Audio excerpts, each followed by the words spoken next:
Good morning, dear guests. In 5 minutes we will start, so please switch off your telephones. Thank you.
Сейчас. Тянешь и подвинем.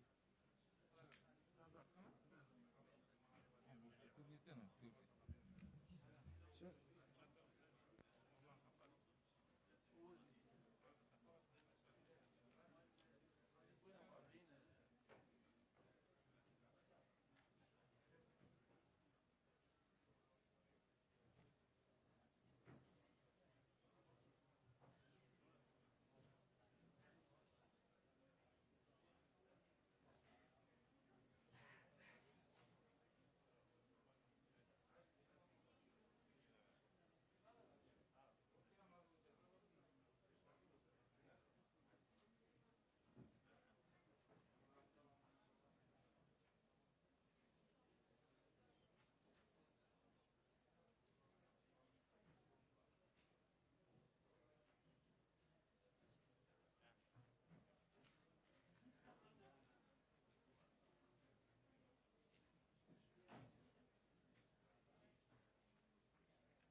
Раз, два, три, четыре, пять. Раз, два. Қайырлы таң, құрметті әріптестер. Раз, два. Астана экономик форум, бірінші панель сессия, қош келдіңіздер.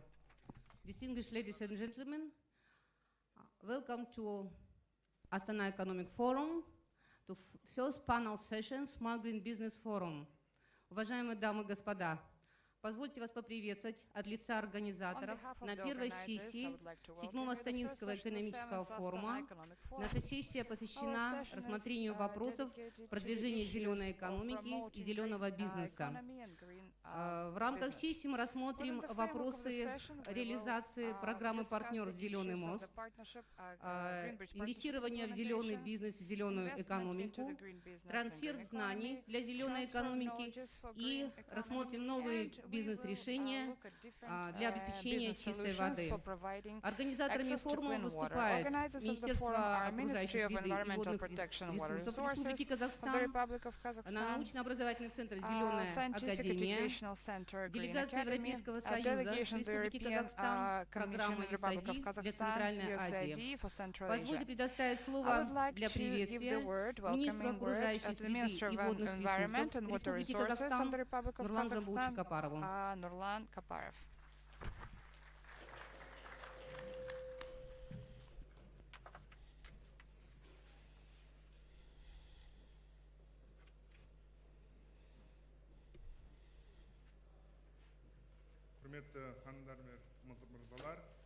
Dear ladies and gentlemen,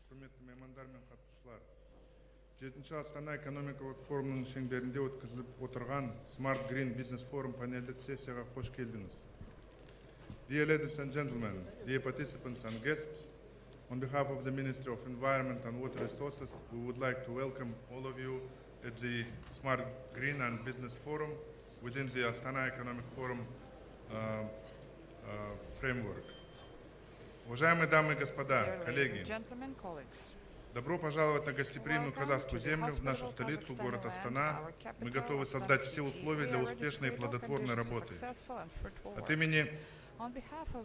имени Министерства мы хотим еще раз поприветствовать вас на этом мероприятии, Smart Green Business Forum, в рамках Астана экономического форума, 7-го форума. Несмотря на неопределенность в мировой экономике и внешних рынках, наблюдается устойчивый рост нашей экономики. Стратегия долгосрочного развития Казахстана в 2050 ставит четкие ориентиры на построение устойчивой, эффективной модели экономики, основанной на переходе страны на зеленый путь развития. Переход к зеленой экономике позволит Казахстану обеспечить достижение поставленной цели по вхождению в число 30 наиболее развитых стран мира. В рамках сегодняшнего бизнес-форума будут рассмотрены такие ключевые вопросы, как механизмы продвижения программы партнерства «Зеленый мост», рыночные инструменты смягчения изменения климата, трансфер знаний для зеленой экономики, стимулирование инвестиций в зеленый бизнес, развитие предпринимательства в лесном секторе, бизнес-решения, доступ к чистой воде. Как вы знаете, президентом Казахстана Нурсултаном Назарбаевым на 3-м Астанинском экономическом форуме была выдвинута программа партнерства «Зеленый мост». Программа одобрена всеми государствами на 66-й сессии Генеральной Ассамблеи ООН в качестве межрегиональной инициативы по устойчивому развитию. Программа вошла в итоговый документ Всемирного саммита по устойчивому развитию Рио+20, который прошел в 2012 году в Рио. Основной целью программы является содействие партнерству стран Европы, Азии и Тихого океана при переходе от традиционных моделей развития к концепциям зеленого роста.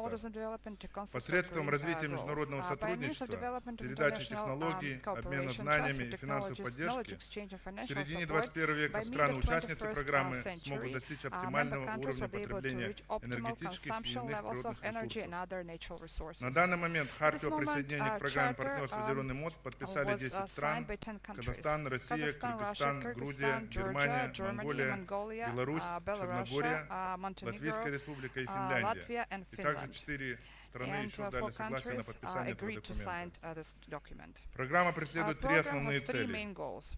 Первое – это исследование. Зеленый мост будет содействовать как центр знаний, содействующий обучению, обмену информацией и знаниями. Второе – это технологии. Зеленый мост будет содействовать как международный участник и региональный посредник процесса создания и трансферта экологически чистых технологий. Третье – это финансы. Инновационные инвестиционные решения для перспективных и рентабельных проектов ключевых секторов экономики являются решающими для устойчивого роста зеленой экономики. В рамках программы определены 5 ключевых тематических областей, которые отображают общие потребности в развитии стран региона. Первое — управление водными ресурсами. Второе — доступ к устойчивым источникам энергии. Третье — это продовольственная безопасность и сельское хозяйство. Четвертое — устойчивые урбанистические системы. Пятое — устойчивость к изменению климата. Программа дала старт тренду развития инновационной экономики и перспективам экологизации всех сфер общества. Так, указом президента 30 мая 2013 года утверждена концепция по переходу Республики Казахстан на зеленую экономику. А также постановлением правительства 31 июля 2013 года принят план мероприятий по реализации концепции по переходу к зеленой экономике на 2013-2020 годы. Кроме того, указом президента Республики Казахстан 4 апреля 2014 года утверждена государственная программа управления водными ресурсами, основными задачами которой являются повышение эффективности управления водными ресурсами и обеспечение сохранности водных экологических систем. С 1 января 2013 года запущена первая в странах СНГ система торговли квотами на выбросы парниковых газов. В настоящее время Министерство окружающей среды и водных ресурсов ведет интенсивную работу в направлении зеленого роста, в том числе разработку законопроекта о внесении изменений и дополнений в некоторые законодательные акты по вопросам перехода к зеленой экономике, учреждение Совета при Президенте Республики Казахстан по переходу к зеленой экономике, подписание Хартии программы партнерства «Зеленый мост» с зарубежными странами и международными организациями, разработку проекта учредительного договора для дальнейшей реализации программы партнерства «Зеленый мост», разработку программ развития рыбного хозяйства и лесного сектора. В ближайшее время ожидается принятие правительством Республики Казахстан программы модернизации системы управления твердобытовыми отходами. И главным направлением работы мы считаем практическую реализацию пилотных проектов в сфере зеленой экономики, которые покажут эффективность и привлекательность зеленого роста для бизнеса. Зеленый рост направлен на достижение экономического роста при эффективном использовании природных ресурсов. Следовательно, нет сомнений, что будущее за зеленой экономикой. В заключение хочу пожелать всем плодотворной работы, новых идей и полезного обмена опытом в зеленом бизнесе, в сфере рационального использования природных ресурсов, защиты окружающей среды и профессионального образования. Спасибо за внимание.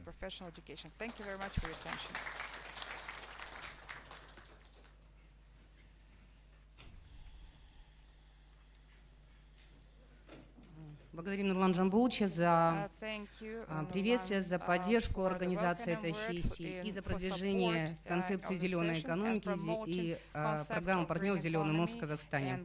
Уважаемые участники форума, позвольте предоставить слово для приветствия нашему очень важному партнеру, главе делегации Европейского Союза в Казахстане, госпоже Аурелии Бушес.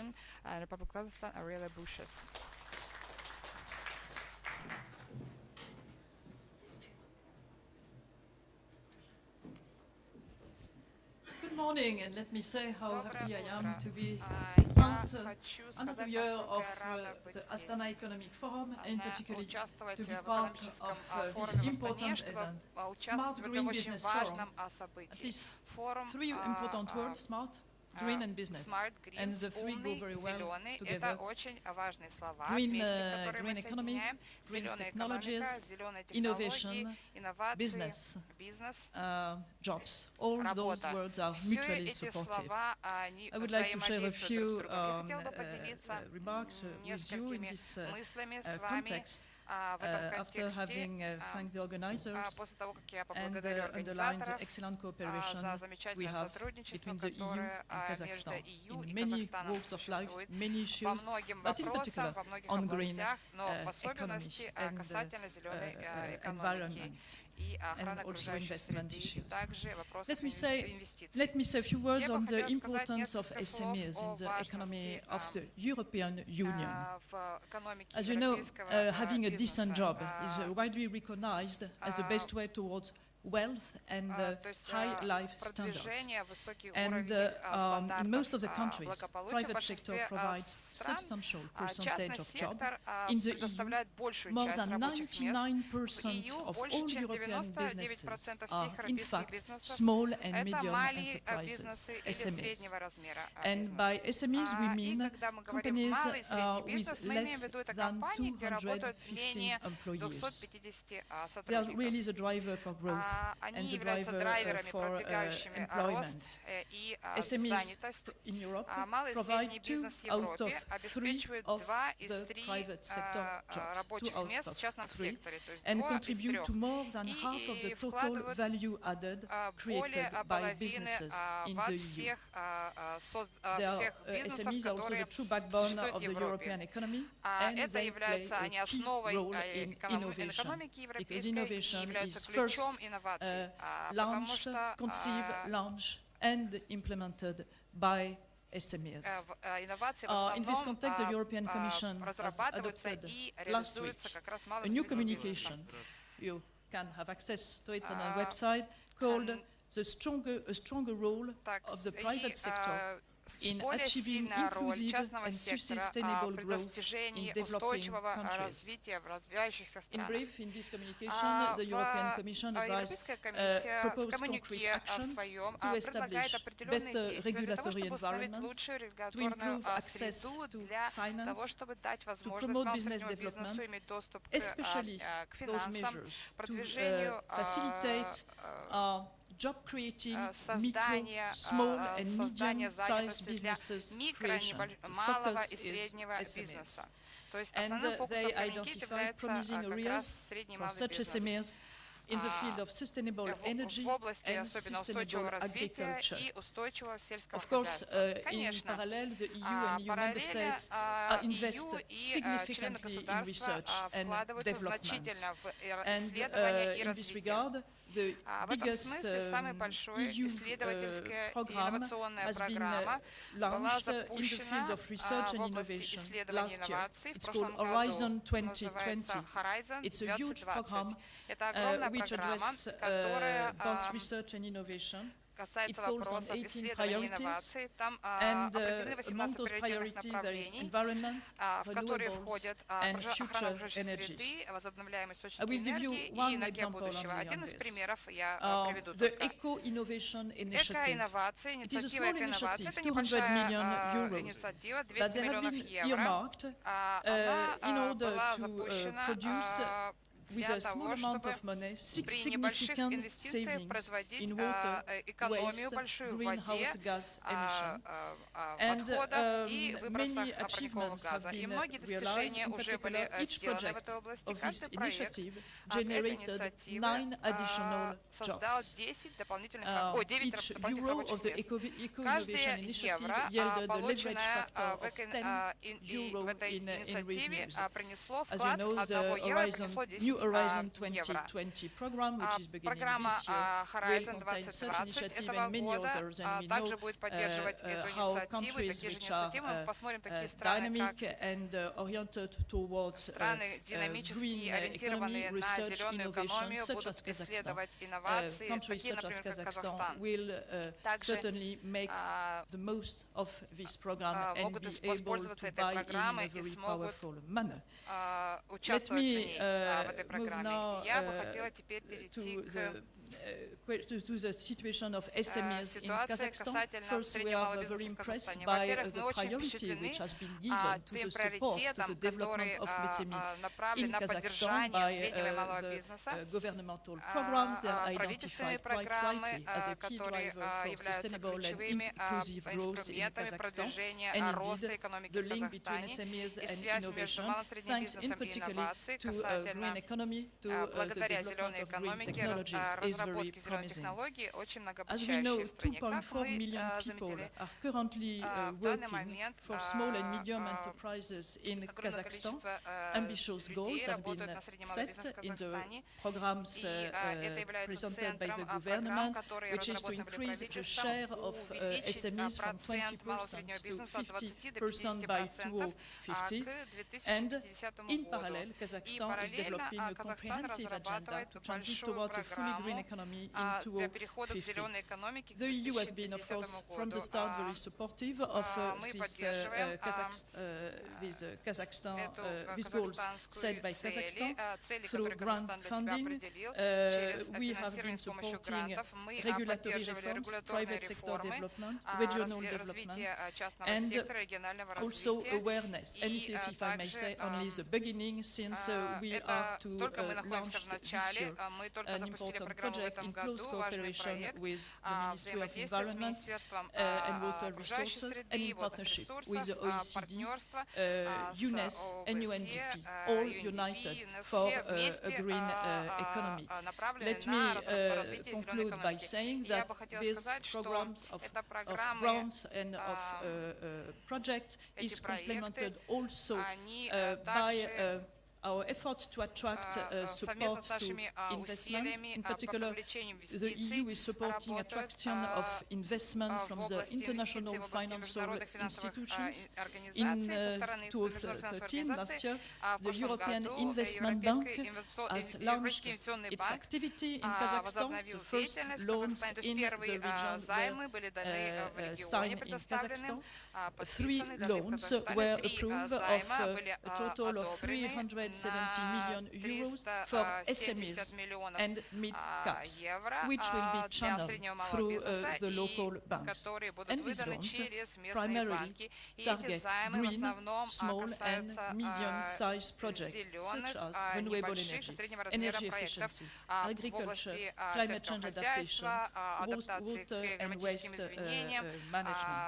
So those examples just show how mutually supportive the various concepts are: innovation, green economy, business, SME, and it will certainly also further expand the technology transfer initiatives from Europe to Kazakhstan, from European companies to Kazakhstan, and certainly from everywhere in the world towards Kazakhstan, our main partner in the region. Thank you.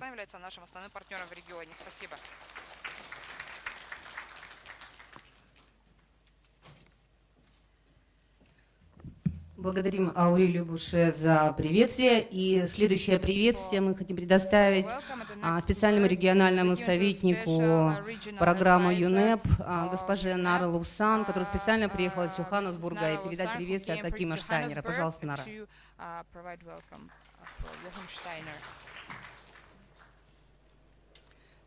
Thank you, Bahit. Your Excellency, Minister Kaparov, Excellencies, esteemed colleagues, ladies and gentlemen, on behalf of the Executive Director of UNEP, Mr. Achim Steiner, it is my pleasure to pass on his best regards and deliver a brief speech to the distinguished guests and participants of the Green Smart Business Session. Almost 2 years ago, at the Rio Plus 20 Summit, more than 190 nations gave green light to an inclusive green economy. I would like to commend Kazakhstan for its efforts leading to and since the Rio Plus 20 Summit in the areas of sustainable development, namely the national concept to transition to green economy, the Green Bridge Program, preparations of Expo 2017, many other programs and initiatives that were mentioned by Minister Kaparov.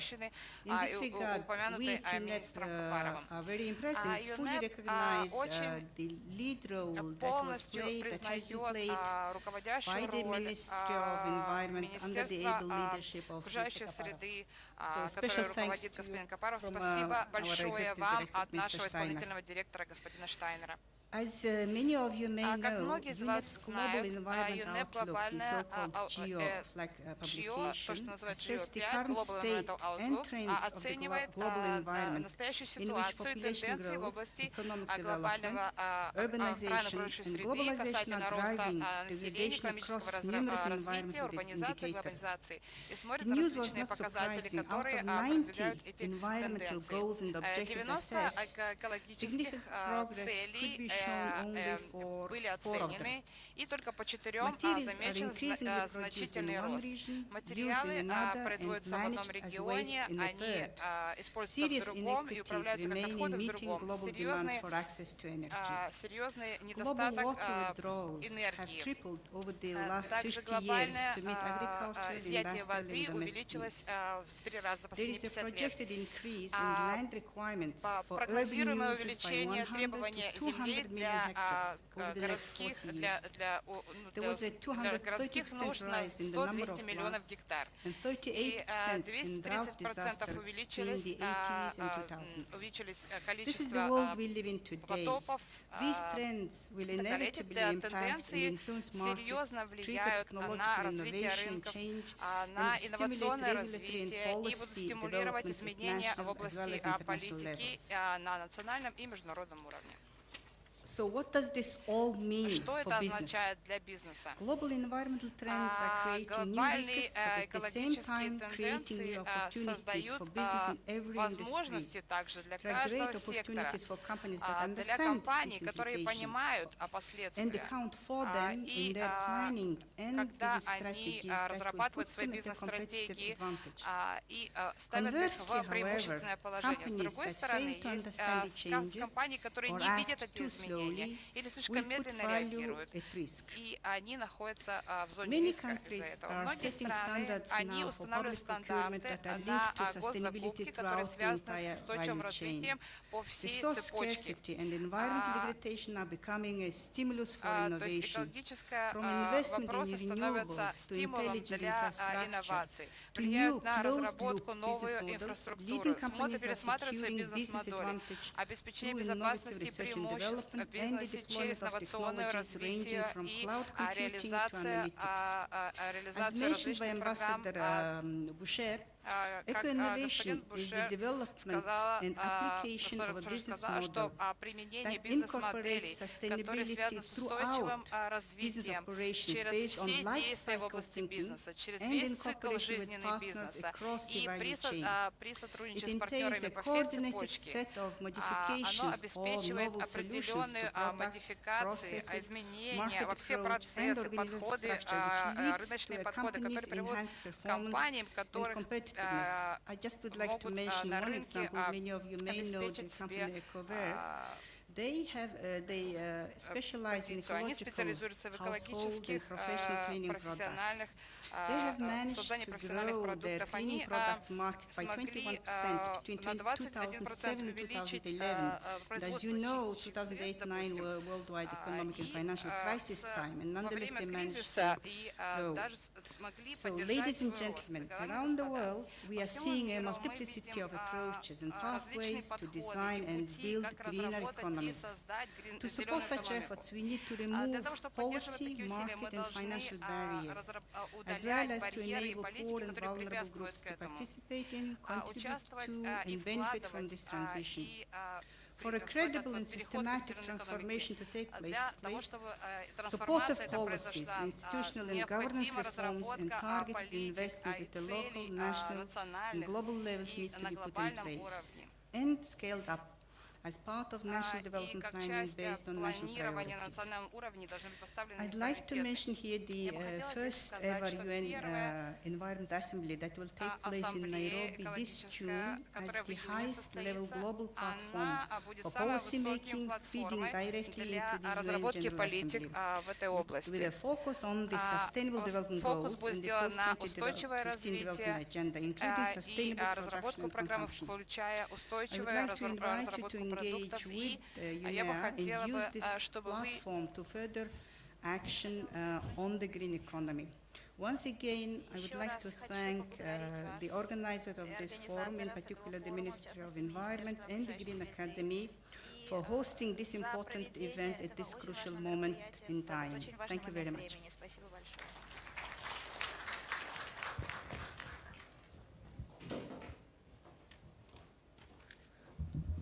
Уважаемые участники форума, у нас очень напряженная программа.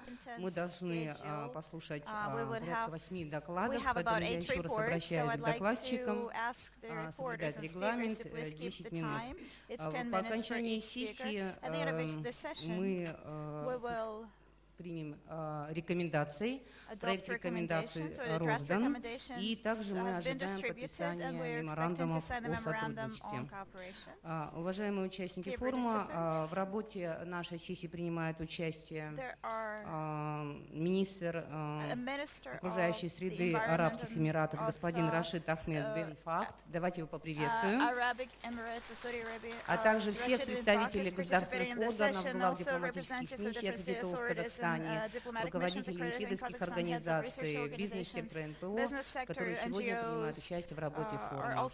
Позвольте предоставить слово нашему первому докладчику, господину Святославу Тимошову, лауреату Нобелевской премии мира 2007 года в области климата, директору научно-исследовательского центра надежности ресурсов больших систем,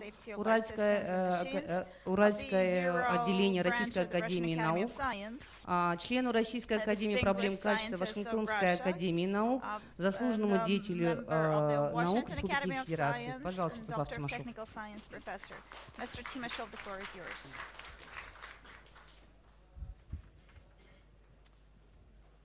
Я хотел бы начать свое выступление с глубокой благодарности организаторам этого форума и тем, что они сочли возможным пригласить меня для выступления. У меня очень мало времени, поэтому и, к сожалению, у меня здесь нету пульта управления, поэтому мне придется говорить кому-то, кто находится за стенкой где-то там, чтобы он поменял слайды. Давайте, пожалуйста, вот название моего доклада. И, пожалуйста, следующий слайд. Вы все видите, что мы говорим о чистой энергии, о всех тех вероятностях, которые могут быть. Это, вот, скажем, Сэнди, ураган.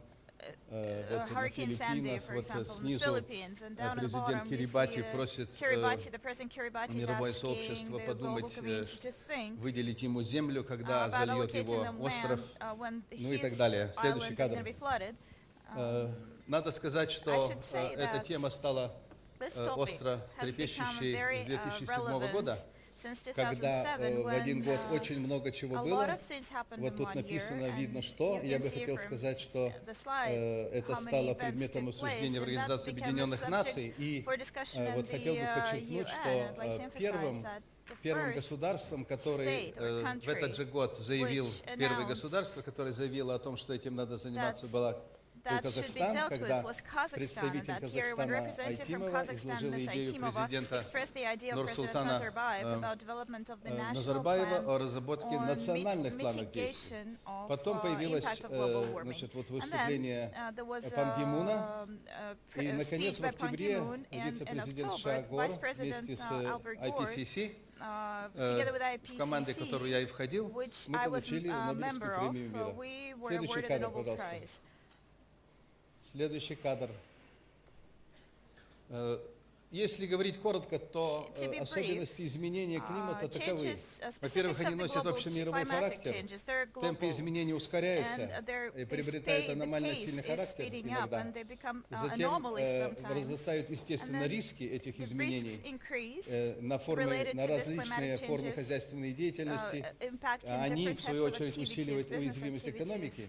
И, наконец, динамика, масштаб и характер климатических изменений и их последствий отличаются существенной неопределенностью, обусловленной стохастичностью самих природных явлений. Вот это является ключевым моментом, я бы сказал, в этом вопросе, если говорить о количественной оценке. Следующий кадр. Значит, вот источники неопределенности. Во-первых, это ограниченность, причем принципиальная ограниченность информации, существенное различие в ее доступности и анализе, и, кроме того, информационная асимметрия. Это значит то, что вот нынешнее поколение будет понимать это по-другому, понимает это по-другому, нежели следующее, следующее и следующее. Поэтому необходимо как-то вот это учесть, это вот изменение точки зрения на события по ходу пьесы. И для этого необходимо вот снижать эти неопределенности, изменять организацию финансирования продолжительных научных исследований, должны быть по определению продолжительными, потому что климат меняется во времени, не быстро, и изменить институциональный механизм, который регулирует использование этих результатов. Пожалуйста, следующий кадр. Вот IPCC считает, что глобальное потепление существенно отразится на экономическом развитии государств мира, всех, особенно на тех секторах хозяйства, деятельность которых прямо или опосредованно зависит от погоды и других факторов окружающей среды. И вклад этих вот секторов в мировой валовой продукт примерно 33%. И естественно, что это вызывает серьезные макроэкономические последствия. И в целом для экономики мира будут противоречивы, потому что, с одной стороны, это будет хорошо для ЖКХ, для, значит, вот там, следующий кадр, пожалуйста, для других секторов, где повышение температуры полезно. С другой стороны, скажем, для северных районов это может быть плохо, потому что тундра будет размерзаться, много метана будет выходить, и очень трудно будет эксплуатировать инфраструктуру. Поэтому уже нельзя рассматривать эти проблемы в статике. Надо смотреть обязательно в динамике, в долгосрочной перспективе и учитывать, что ущерб не всегда может быть компенсирован. Поэтому нужна новая теория, которая должна способствовать формированию новой институциональной среды и условий, при которых сам прогресс технологий благоприятствует смягчению последствий, то есть так называемый double dividend. Пожалуйста, следующий кадр. Вот здесь показано, что такое, что надо делать. Вот если говорить о Smart Green Innovations, то научно-технологические направления – это либо адаптация, либо превентивная. Вот тут написано, что надо делать. Для адаптации это вот страховка и изменять законодательство. Превентивное – это совершенствование нормативной базы. Если мы говорим об институциональных значит, вот, инновациях, то это снижение, значит, это страховка, снижение остаточного риска и изменение в необходимую сторону важнейших технологий, связанных с энергетикой, с мониторингом, а также с передачей информации. Следующий кадр. Поэтому надо сказать, что вот превентивное направление, если коротко, это ориентировано на снижение антропогенного риска, а адаптационное – это предусматривает постоянное приспособление экономики и общества к последствиям изменения климата. Следующий кадр. И главное требование – это интеграция задачи смягчения климатических изменений в национальную стратегию. И если это будет сделано, то тогда значит, риски изменений должны рассматриваться совместно с другими рисками устойчивого развития экономики. И при таком подходе приоритет должен быть отдан обеспечению роста производства благ, их более справедливому распределению и рациональному природопользованию, как три единые цели стратегии развития. Следующий кадр. Вот давайте посмотрим, что такое эффективная инновационная система. Если она наднационального уровня, то это сохранение имеющихся естественных экосистем и биобиот и рациональное землепользование и создание межгосударственной системы регулирования выбросов парниковых газов. Ну, это вот то, что Киотский протокол и что будет после него. И естественно, что здесь каждая страна должна быть очень активной и участвовать во всех переговорах, потому что если будет этого не делать, то можно попасть в изоляцию, экономическую автаркию, и это хорошо описывается поговоркой, что если вы не за столом переговоров, то вы в меню. Пожалуйста, я еще не все сказал там. Для национального уровня это интеграция проблемы смягчения климатических изменений в национальную стратегию и введение экономического механизма, который сочетает налогообложение указанных выбросов и создание внутреннего рынка торговли квотами. Следующий кадр. Поэтому, значит, вот Воленс-Ноланс, но нам придется адаптироваться к этим сложным изменениям, ориентируясь не на укрощение сил природы, а на снижение собственной уязвимости и их разрушительном воздействии. При этом вот это главное, что само экономическое развитие должно являться ключом к процессу адаптации. Поэтому, значит, нужно сделать так, чтобы вся инновация одновременно была полезна с точки зрения экономики и обязательно, значит, играла на руку зеленой экономики. Вот для того, чтобы это сделать, вот я лично предлагаю подход такой, что надо ввести во все расчеты, во все решения, надо ввести человеческий фактор в явном виде. Почему? Потому что, в конце концов, мы все это делаем для человека. Вот еще 150-160 лет тому назад, вот знаменитый американский писатель Генри Дэвид Торо в своем романе «Уолден» сказал, стоимость какой-либо вещи – это количество того, что я называю жизнью, которое требуется в обмен на эту вещь, немедленно или в рассрочку. То есть вот он был первым, кто установил связь между жизнью человека и тем, что он там может пользоваться, что он может покупать и так далее. Следующий кадр. Вот, ну, естественно, что, вот, что является показателем человека, человеческим фактом? Это средняя ожидаемая продолжительность жизни. Ну, я скажу только, что, естественно, что самым главным компонентом любого общества это люди. У человека наиболее ценным является его жизнь, а наиболее ценным параметром человеческой жизни является продолжительность его в добром здравии. Поэтому следующий кадр, пожалуйста. Вот есть такая формула, которая связывает потребление, накопление и государственные расходы на региональный продукт, а сам, вот, и кроме того, вот эти же факторы влияют на продолжительность жизни. Поэтому можно связать затраты по разным направлениям и ВВП с продолжительностью жизни. Следующий кадр. Вот мы это сделали для города Екатеринбурга, и вот здесь у нас есть карта риска, которая позволяет оценить, вот каким образом всякие катастрофы, аварии, техногенные, экологические уменьшают продолжительность жизни. То есть мы можем измерить влияние отрицательных факторов, в том числе глобального потепления, на снижение уровня жизни. И если мы будем придумывать технологию, которая парирует это, то вот мы тогда приходим к зеленой экономике. Пожалуйста, следующий кадр.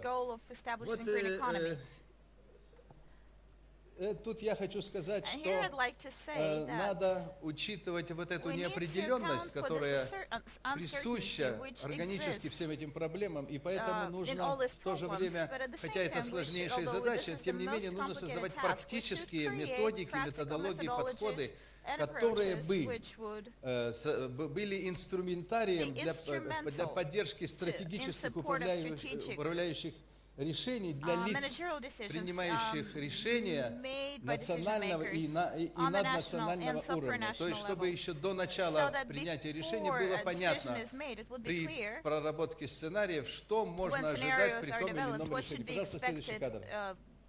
Вот. Ну, тут написано, что надо для этого делать, каким образом это решать. Следующий кадр. И вот опять же, помимо СОПС, есть еще индекс качества жизни, который более сложный. Туда входит СОПС, но также входит валовой внутренний продукт и коэффициент занятости. И таким образом все эти вещи находятся в стадии разработки. Каждый, кто хотел бы познакомиться с этим или принять участие, милости просим, мы можем поговорить. Все. Thank you very much. Unfortunately, I had to choose between Russian and English, and so you saw what I chose.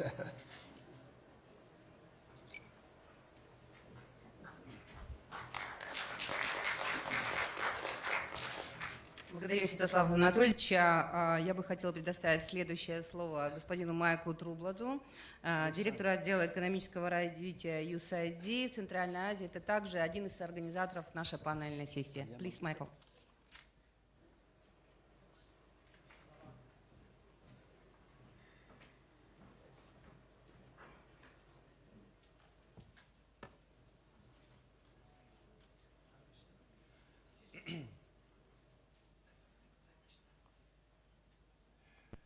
Thank you. My name is Michael Trueblood. I'm the Economic Director for USAID in the Central Asia Republics region. First of all, I would like to thank His Excellency, Mr. Kaparov, for inviting me to speak at this forum. And I would also like to thank the Ministry of Environment, Water Resources, also Professor Yasakina. We collaborate very closely over the last couple of years, and the Green Academy. And before I begin, I would just also like to emphasize that USAID has a memorandum of understanding with the ministry to provide cooperation, technical support to the ministry on their green initiatives. So we're very, very pleased to be here and participate in this conference. Good. Now my slides are up. So I'm ready to begin. Okay, next slide, please. So today I would like to speak about two topics mainly. The first topic is the experience developing pollution permit systems and how that provides lessons for Kazakhstan. And then secondly, I would like to say how USA is helping the government of Kazakhstan to develop their emissions trading system. So Professor Yasakina requested that I speak particularly on this topic, so I'm very pleased to talk about it. It's just one particular aspect of the green economy, but it's an area where we're collaborating together. Yes, thank you. So last year I gave a general overview of green economy aspects, so I would just like to mention or repeat 4 items, 4 elements that are typically associated with the green economy. First one is reduced carbon use intensity, secondly, natural resource conservation, thirdly, sustainable agricultural practices, and fourthly, environmental practices. So I would like to emphasize that I mainly talk to this first point of reduced carbon use intensity. All right. Thank you. So to begin, the first part of the presentation, I would like to talk about an emission trading system. Before I get started on some of the details, I would like to read a quote from Paul Krugman, a well-known economist in the United States. He wrote an article in the New York Times Magazine in 2010, so I would just like to read you this quote real fast, and I think it represents the way a lot of economists think about this issue, and I consider myself an economist. The debate over climate economics looks very different from the inside than it often does in popular media. The casual reader might have the impression that there are real doubts about whether emissions can be reduced without inflicting severe damage on the economy. In fact, once you filter out the noise generated by special interest groups, you discover that there is widespread agreement among environmental economists that a market-based program to deal with the threat of climate change, one that limits carbon emissions by putting a price on them, can achieve large results at modest though not trivial costs. So I would like to just give you that as background as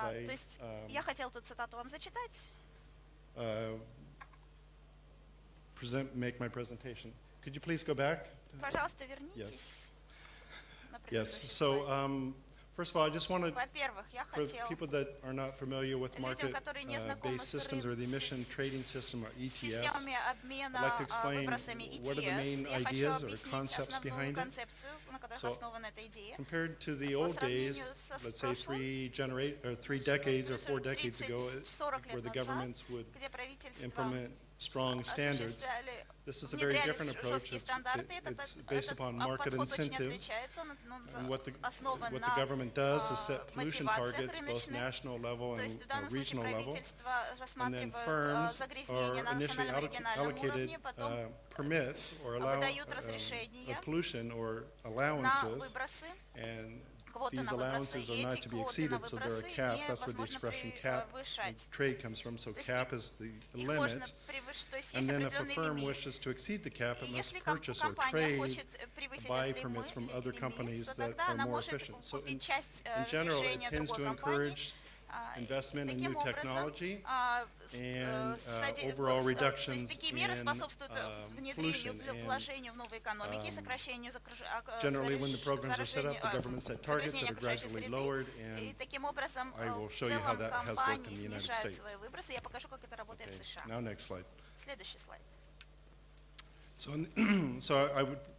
So before I come to the Kazakh program, I would just Перед like тем, to как приехать discuss a работать в few of the казахстанской other программе, я, programs around the то есть world. So перед тем, как first of all, I'd like to описывать mention the казахстанскую United States программу, я хочу program. рассказать о других программах, таких аналогичных программах в мире. When we Первая это программа reauthorized the США. Clean Air Мы Act, which was originally started in авторизовали и 1970, we ратифицировали reauthorized акт it in чистого воздуха 1990. в 1990 And then году. as part of that И в рамках reauthorization, we этой implemented this программы new мы внедрили emission новую trading систему system in 1995. обмена And квотами на it was выбросы mainly в trying to deal with the 1995 problem of году. acid Это было rain, and so it связано was с targeting specific SO2, greenhouse выбросами gases of SO2, sulfur dioxide and nitrogen oxides. оксидами азота и так далее. Now, the companies could Компании trade for these permits on the могли Chicago Board of Trade, торговать well-known этими stock разрешениями exchange, на and the Чикагской goal was бирже. to И reduce цель the заключалась в том, overall чтобы emissions by сократить 50% общие of выбросы the на 1980 50% levels от уровня 80-го года in the future. в будущем. And in fact, this program has эта been highly программа была successful, очень and успешная. the acid rate has been reduced. И Now, действительно in выбросы researching this снизились. presentation, I learned that the То есть, Environmental когда Protection готовился к Agency этой in the United States презентации, я puts узнал, out an что annual агентство по report. защите окружающей So среды в своем I would годовом like to show you what отчете their latest публикует data show. данные. Я хочу показать вам So if you look последние at the first опубликованные bar, данные. Если вы that's посмотрите 1980. The первый goal показатель, of the это program показатель was to reduce it to 50% of that 1980 level. года, то есть это был I would уровень выбросов dare на тот say that if уровень, we и цель conducted a была poll in the United сократить на States, 50%. people would be very, very surprised that есть we not если only met that target of Мы не 50%, только that сократили we на have reduced 50% it almost выбросы, но 80% at сократили this его на point. It's really been 80% quite к remarkable. настоящему времени. Это очень удивительный результат. Next slide, please. Следующий слайд.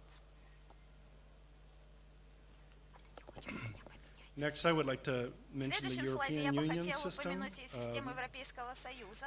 After the Kyoto meetings, they set up a program, and it is, Была установлена I understand программа, it, it started которая in 2005. началась в It is the 2005 largest году. program in the Это world. самая It has большая программа 11,000 в firms мире, that в are которой participating in участвует it. 11 тысяч компаний. And initially, the program was И limited программа to trading at the вначале country level. позволяла торговать на уровне национальном, They внутри revised the страны. program Мы in March пересмотрели программу в марте 2013 with 2013 the Green года. Paper program, and so Эта now the программа, companies can trade теперь across the компании могут European Union, торговать and so it квотами should lead и в to a more Европейском effectiveness. Союзе. And И the main она goal показала is себя to более reduce эффективной. Основной целью greenhouse является gases by снижение 40% выбросов of the парниковых газов 1990 на levels by 40% the year 2030. до уровня 90-го года, 1990 Next года slide, к please. 2030 году. Now, the United States is a little bit complicated. We В also США have все a lot of сложнее. У нас independence with some of our states, многие and штаты, so my они home state of независимые, California и я живу в has Калифорнии. its own У нас special local собственная program, the местная state of программа California. в So штате it passed Калифорния. its И law in 2006 called the закон Global Warming был Solution Act. And the выдан goal is в to 1906 reduce greenhouse году.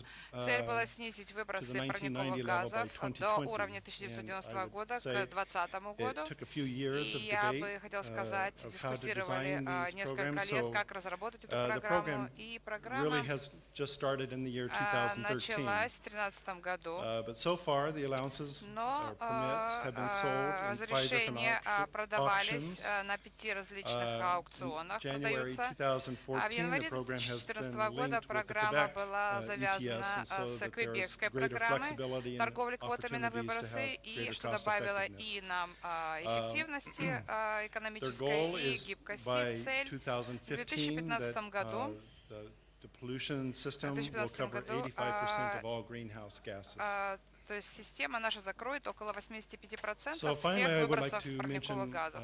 Kazakhstan's И system. в конце я бы хотела поговорить о Government казахстанской of системе. Kazakhstan has committed to Правительство developing a new Казахстана Kazakh ETS решило system, or разработать Kaz казахстанскую ETS, систему торговли квотами на выбросы. and committed to this in В 2011 as part of 2011 the green году они решили economy сделать vision. как часть видения Last зеленой year, the экономики. В прошлом government году did a правительство pilot Казахстана program in провело 2013, пилотную программу в and 2013 it's году, combining the и features в of нее some of были these other включены countries, and we have had определенные consultants working параметры with из the других government стран. У trying to нас make есть консультанты, recommendations которые about работают how с to get правительством this program Казахстана implemented. и консультируют по поводу So this реализации year, этой the программы. В government этом has году opened this правительство program of March открыло this last программу year. в марте And этого года. at this point, the government, На as данный I момент understand, is still правительство, насколько я debating понимаю, обсуждает penalties, but наказание generally speaking, the program is now за going нарушение, forward. но программа, можно сказать, So реализуется. now I would like to И mention теперь what я хотела USAID is говорить о doing. том, We're что trying to, USAID how we're trying to делает, help the government каким implement образом this мы program. помогаем правительству, We пытаемся have помочь a, правительству Казахстана при реализации этой next slide, please. программы. We have a new project that У нас began новый last October. проект, It's который called был the начат Kazakhstan в Climate прошлом Change октябре, Mitigation который Program. называется «Программа It's a смягчения изменений 3-year климата». program, Это трехгодичная программа, $5.8 million budget, and it's 5,8 миллионов implemented by долларов. Tetra Tech, Тетротек and our ее partners are right реализует. over Наши here, партнеры and, здесь сидят. We'll be glad to И answer any они, technical если какие-то questions you технические may have. вопросы есть, But они все the здесь. project has three main goals. The С first три основных goal цели у is to help программы. the Первое – government это помочь with the правительству capacity to создать administer and возможности по enforce управлению greenhouse и gas mitigation обеспечению policies and реализации measures. политик в области снижения Second выбросов goal парниковых is to газов, strengthen the business укрепление community's ability to comply with and бизнес-сообщества и implement его greenhouse возможности gas reduction при реализации policies. And the политик third по goal снижению is to выбросов expand парниковых the газов. capability И следующее – расширить возможности greenhouse gas and energy professionals to conceive and профессионалов в implement области greenhouse gas abatement энергосбережения, and energy efficiency снижения measurements. выбросов measures. парниковых газов при разработке мер, So first of all, эффективных мер. what are we doing with the government? Что мы, как мы работаем с правительством?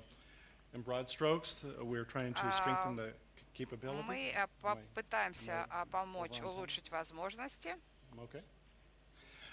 Strengthen capability to implement and enforce возможности the по greenhouse gas реализации и reducing policies and продвижению measures. разработки политик и It's- мер в области We're helping снижения to выбросов enhance парниковых газов, capacity to implement the law on energy усилить возможности savings. правительства and по other реализации energy-saving закона по policies. энергосбережению и And других политик в thirdly, области we're энергосбережения working to и improve the coordination and укрепляем, analytic помогаем facility on укреплять climate change and координацию energy и policy. аналитические возможности в области климатических Next изменений slide. и политики в области For businesses, энергетики. we're working to Что касается expand the бизнеса, corporate capacity to мы assess, работаем, чтобы develop, and расширить implement корпоративные greenhouse gas and возможности по energy-reducing оценке, measures. разработке и We're реализации trying to мер по improve снижению выбросов corporate парниковых level газов, greenhouse gas на and уровне energy data корпоративном measurement, reporting and мер по verification. сбору And we're trying to сбору strengthen the отчетности, capabilities of the audit верификации and и verifier community. укреплению возможностей аудита и Next slide. So let me just верификации. highlight, the project's only been going about 8 months. Проект всего but, 8 месяцев у нас let me mention длится just a пока. few early successes. Но Here's я our хотела бы поговорить о наших первых picture успехах. in Это January, наша where we фотография had в an январе была official сделана, launch with когда у the нас был program. официальный запуск программы.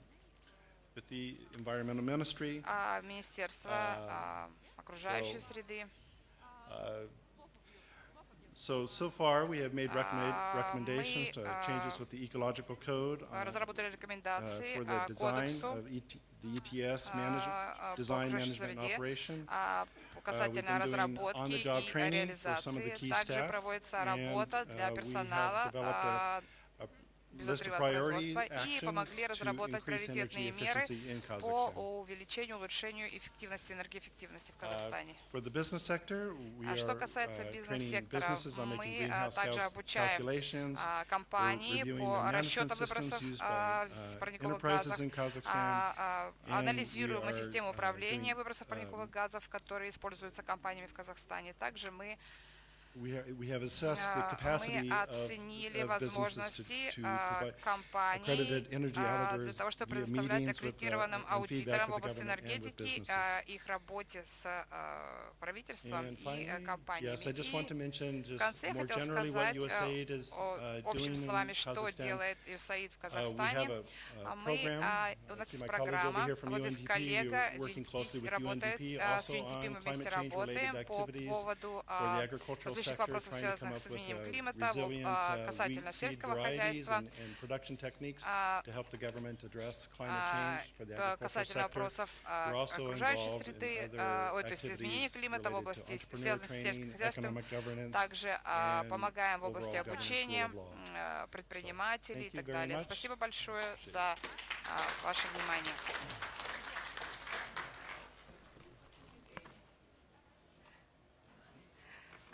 Thank you very much, Michael. And next speaker is Mr.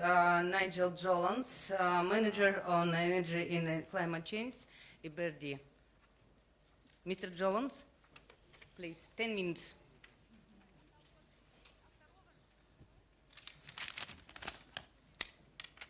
Minister, distinguished guests, ladies and gentlemen, Господин министр, and organizers, thank you very much for the opportunity to talk to you today about the work that the European Bank for Reconstruction and Development is doing in the area of supporting green investment, and in particular within Kazakhstan.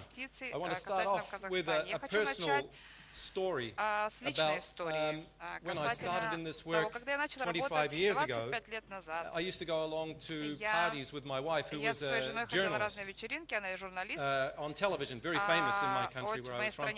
And people would ask me what I was doing for my work, and I said I work on green economy and energy efficiency. And they would look at me and their eyes would glaze over, and then they would turn to my wife and recognize her, and then I would be left on my own. But now when I go to a party, and I tell people that I work on green economy and energy efficiency, it's like everybody wants to talk to me because it's so much now accepted as being important for our well-being. So, I'm very pleased to be now working for the EBRD in this area. Next slide, please. What I'd like to do is just give you a very brief overview of the EBRD and then talk about how the work we're doing in the Sustainable Resource Initiative applies here in Kazakhstan. Next slide, please. The EBRD is a small multilateral development bank working across 34 countries, including Kazakhstan.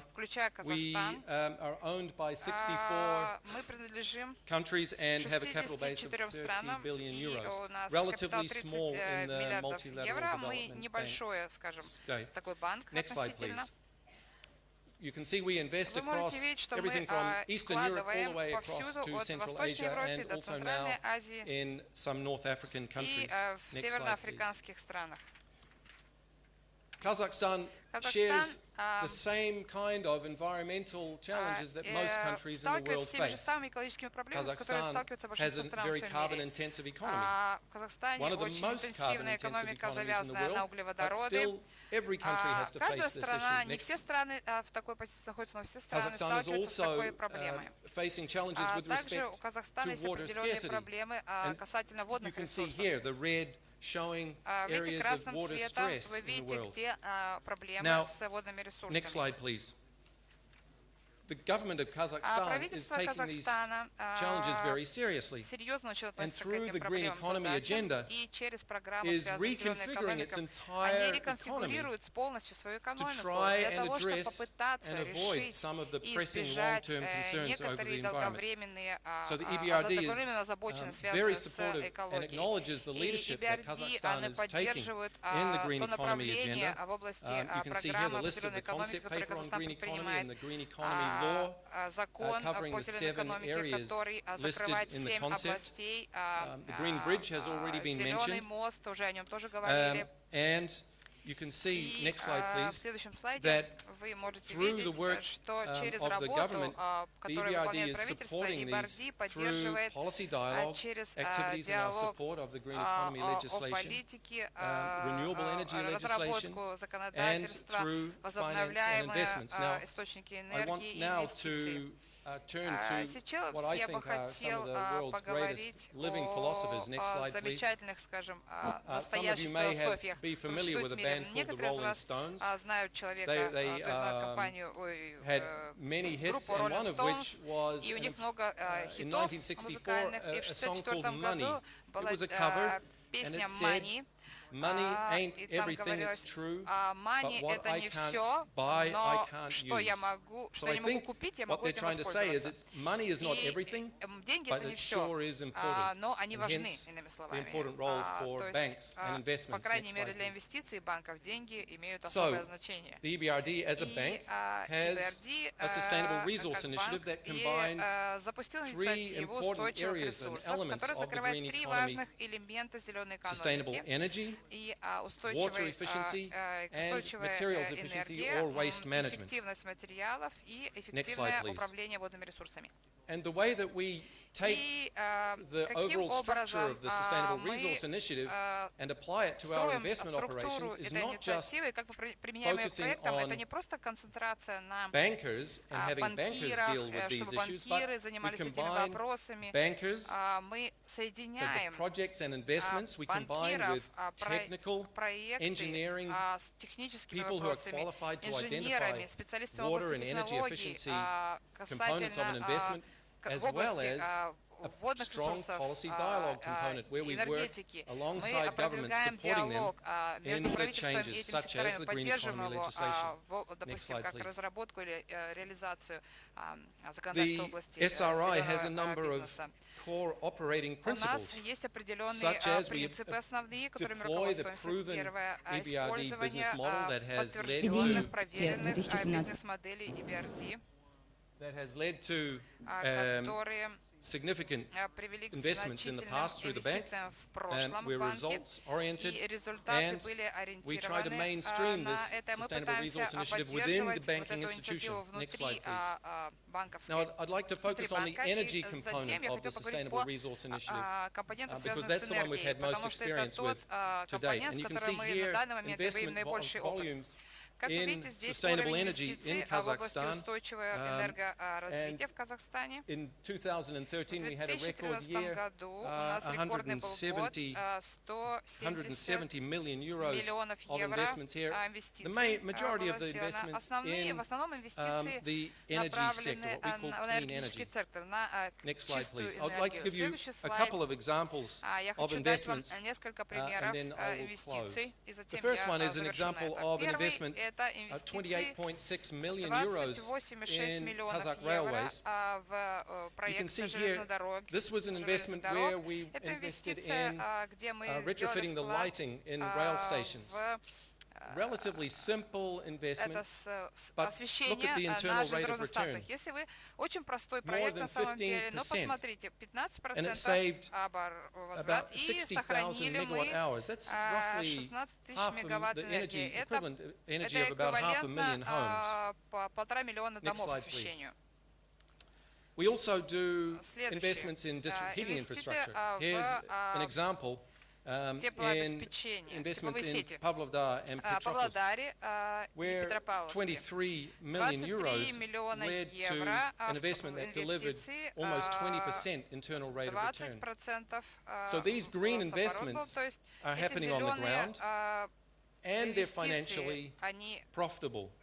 они Next slide, выгодные, please. экономически выгодные и происходят прямо по месту. So, I've been through what the EBRD is and the 34 Я countries уже that we говорил cover. о BBRD, о The fact that странах, there's в very которых strong работает leadership here in 4. Kazakhstan on green Серьезно, economy здесь and the хорошее green economy руководство, которое initiative. продвигает инициативу I've talked about the зеленой EBRD's экономики. response Я говорил to о supporting these green реагировании initiatives на through the Sustainable Energy поддержание Initiative and the зеленого Sustainable Resource инициативы Initiative. через And поддержку I've mentioned инициативы the Rolling зеленой. И Stones. говорил о Rolling Stones. Do you think they're on the money? Next Как вы slide, please. думаете, Well, they might be on the money, but it doesn't stop деньги them самые aging.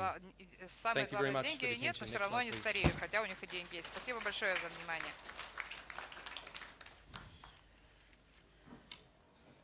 Спасибо, Наджил. Следующий выступающий у нас госпожа Дженнифер Батс, представляет глобальный институт зеленого роста. Вы знаете, что этот институт продвигает и является участником большой платформы по продвижению зеленых знаний.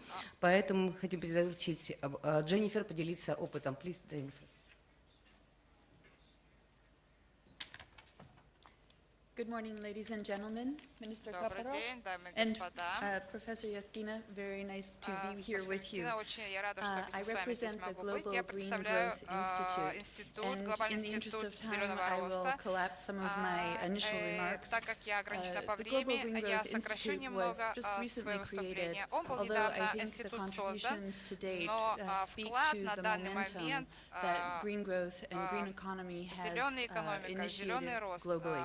Next slide, please. очень важно в этом разрезе Countries его around the world деятельности. are Страны indeed по всему taking up миру the call for a transition они away действительно from a brown economy to a green model that serves коричневой economic экономики, growth, зеленой экономики, social которая inclusion, делает вклад and в sustainable use социальному of развитию, resources. устойчивому развитию Challenges from ресурсов. those И who currently проблемы benefit from business as для usual тех, come from all directions. It's true.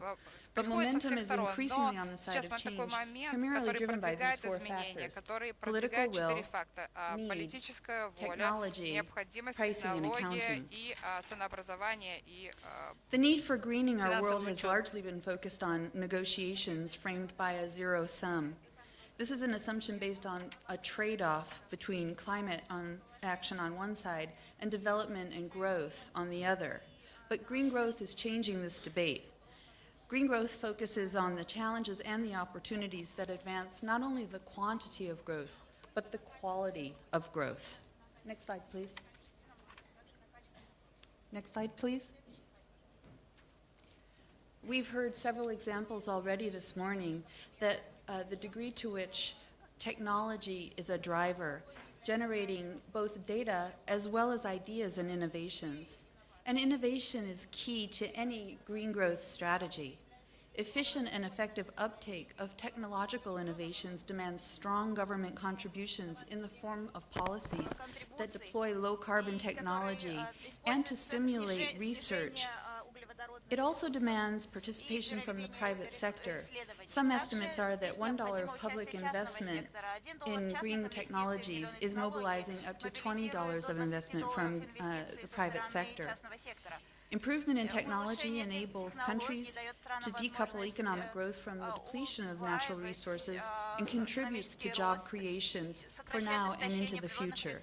The correct mix of policies, regulations, and an appropriate return on investment can move nations and the whole world forward. Next slide, please. Pricing. What does a cup of coffee actually cost?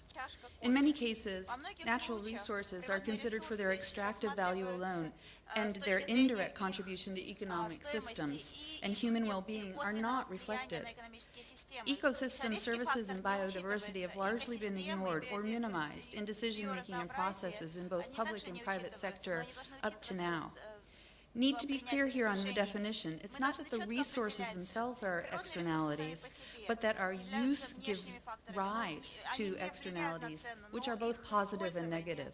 Again, there's a change here and a progress as the United Nations Committee of Experts on Environmental Economic Accounting is trying to mainstream economic and environmental accounts and related statistics by elevating the system of environmental economic accounts. So again, there's progress. Next slide, please. There are numerous efforts underway to develop, implement, and assess green growth approaches, but finding the time for thoughtful research and thinking and adaptive thinking is a challenge. We need platforms to consolidate information so that knowledge is accessible, rational, and above all, timely. The good news is that such platforms of green growth do exist and are improving. Whether the inquiry is related to green growth principles and policies, or to a specific sector, or to growing green growth mechanisms more broadly, they're happening, and we can see this trend. Next slide, please.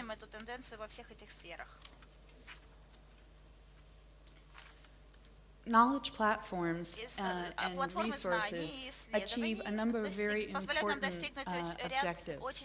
They promote networks, they match knowledge seekers with those who might have relevant information. They are online data resources so that data sets don't have to be continuously generated. They serve as experts for focal points. They help identify financing opportunities, and importantly, they help motivate political buy-in, because oftentimes innovators and those who are really at the cusp of change may feel a sense of isolation. Knowledge platforms can help minimize that sense.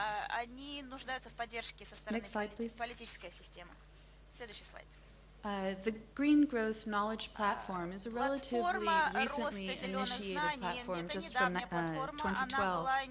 It was an initiative of the Green Growth GGGI, UNEP, the World Bank, and OECD. In just 2 short years, it's introduced and incorporated a whole range of knowledge development partners that you can see in this slide. It's a collaboration which is quickly growing. Its primary focus is to identify and address major knowledge gaps in green growth theory and practice.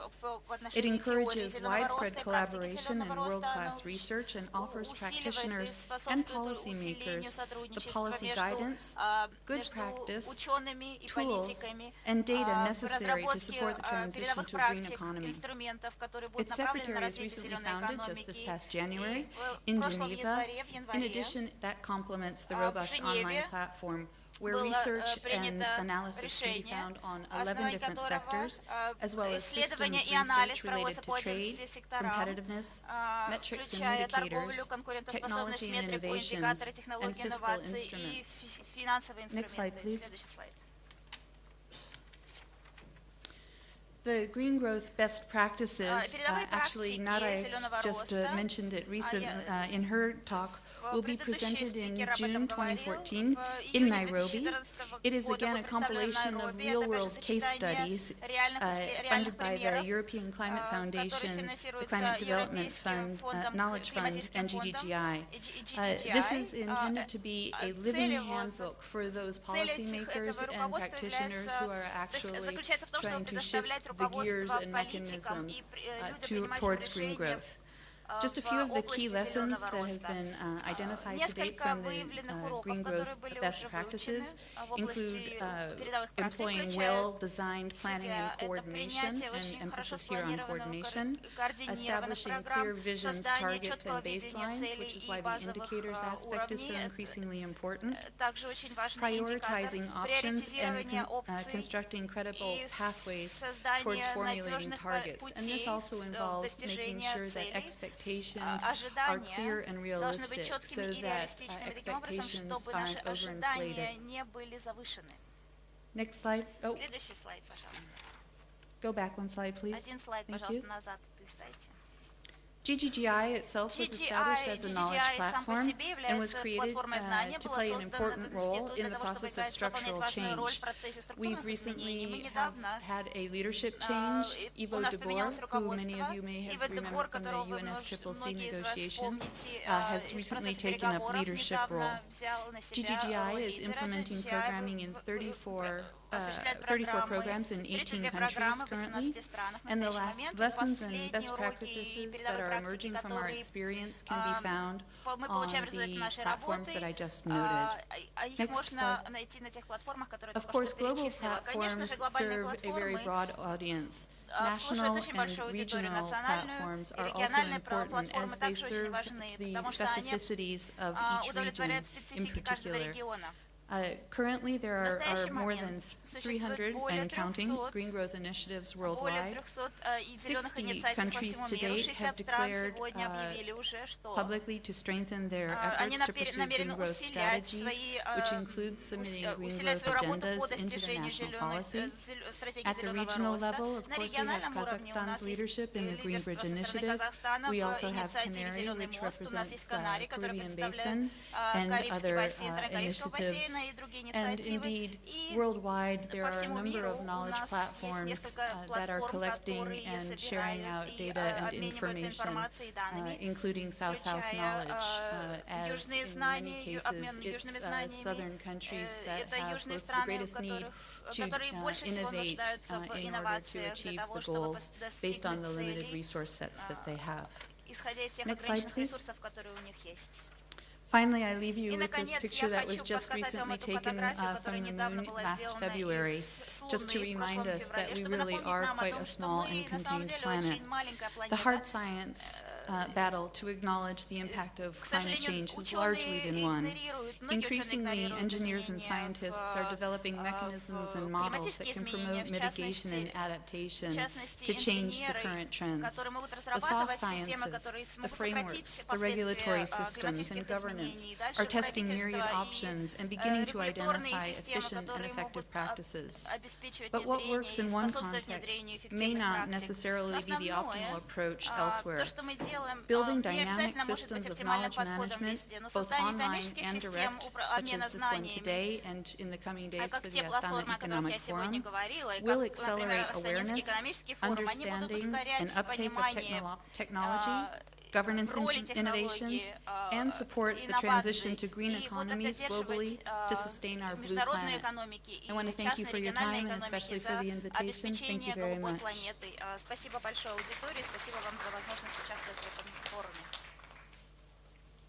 Уважаемые участники форума, я бы хотела сейчас предоставить слово господину Юргену Кейнхорсту, руководителю Департамента Федерального министерства окружающей среды и природных ресурсов и ядерной безопасности Германии. Германия – это одна из первых стран, подписала программу партнерства «Зеленый мост», и мы очень благодарны нашим немецким партнерам. Еще раз приветствую, господин Кейнхорст, пожалуйста.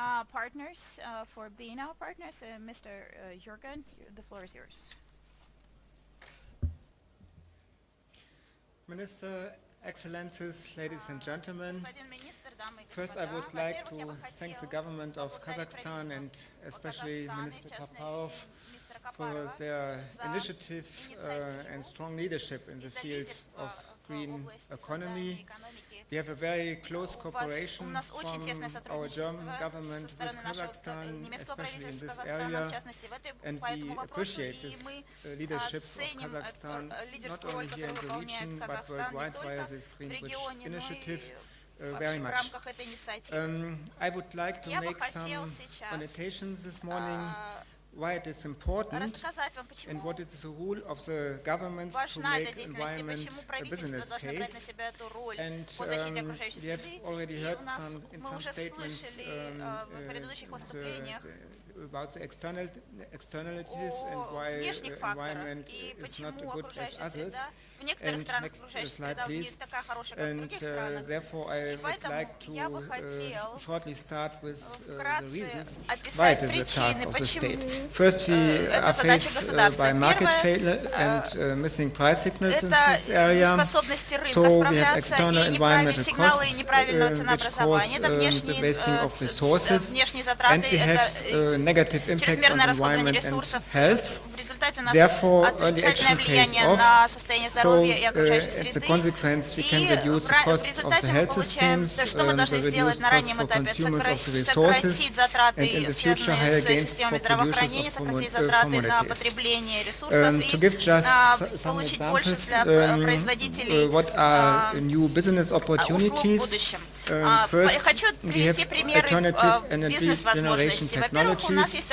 You are aware about the increasing share of renewable energies in the world, and this is one of the good examples how it is possible in a relatively short time to generate new markets.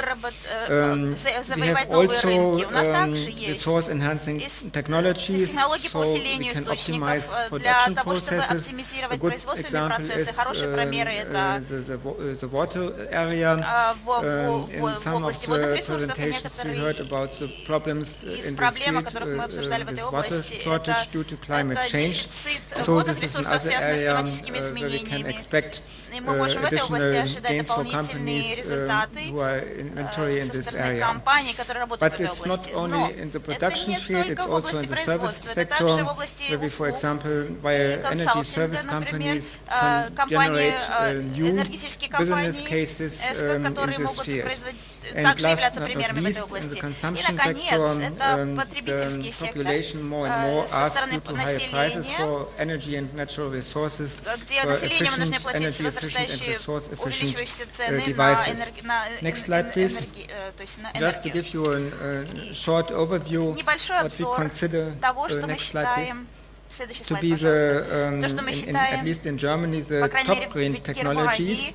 ведущими 10 зелеными линиями производства. Электротехнологий. Можно следующий слайд поставить? Okay, thank you. Спасибо. So that just gives you an indication. Этот слайд, целью этого слайда является то, чтобы показать вам то, что у нас очень много продукции в системе измерения и контроля, но также у нас в области производства энергии, электроэнергии в общей сложности.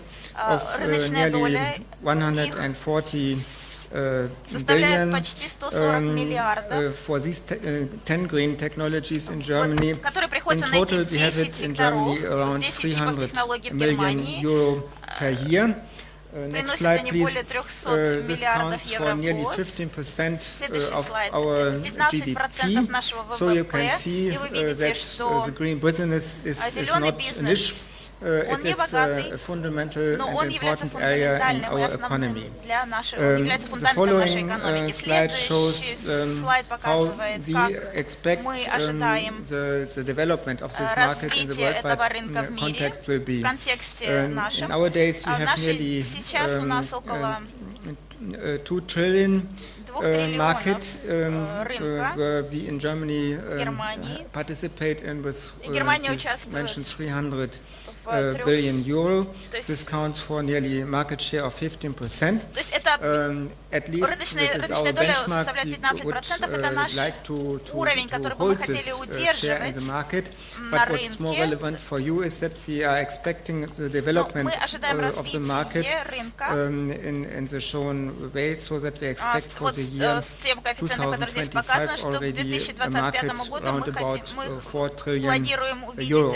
So that shows that this is really a growing market, and it's worth to discuss it and look for opportunities, especially for innovative countries as Kazakhstan. To keep it short, in the next slide, I would like to show what is the role of the state. It's a role as a facilitator and driver for green business. As mentioned, environmental goods very often do not have a price that it's necessary. That the state addresses this challenge. There are mainly 3 tools. First one is legislation, and second one is the financial and monetary issue, and the third one, very important, especially in areas and countries where you first have to shape and to generate public awareness for the necessity of environmental politics, information and capacity development. Next slide, please. In the first area, legislation, I just want to give you one example. We in the European Union are working on the implementation of the best available techniques. Therefore, and this is also very important for the development of the business, to have internationally standards, so that industries can calculate what they have to expect in the legislation, and so they can deal with these expectations and the costs in the field of the environmental politics. We have also the approach that we develop such new standards together from our governments with the industry, so that's a cooperative approach, and I can say that we were very positive on this development. It's better and more efficient, and we are achieving our results earlier in such a cooperative manner than to have a policy where one side operates against the others. Next slide, please. The second very important field, and we are here in an economic forum, and therefore I have to stress this. Of course, environmental economic instruments in the field of environmental policy are extremely important. It was mentioned that Kazakhstan has developed an emission trading system as the EU.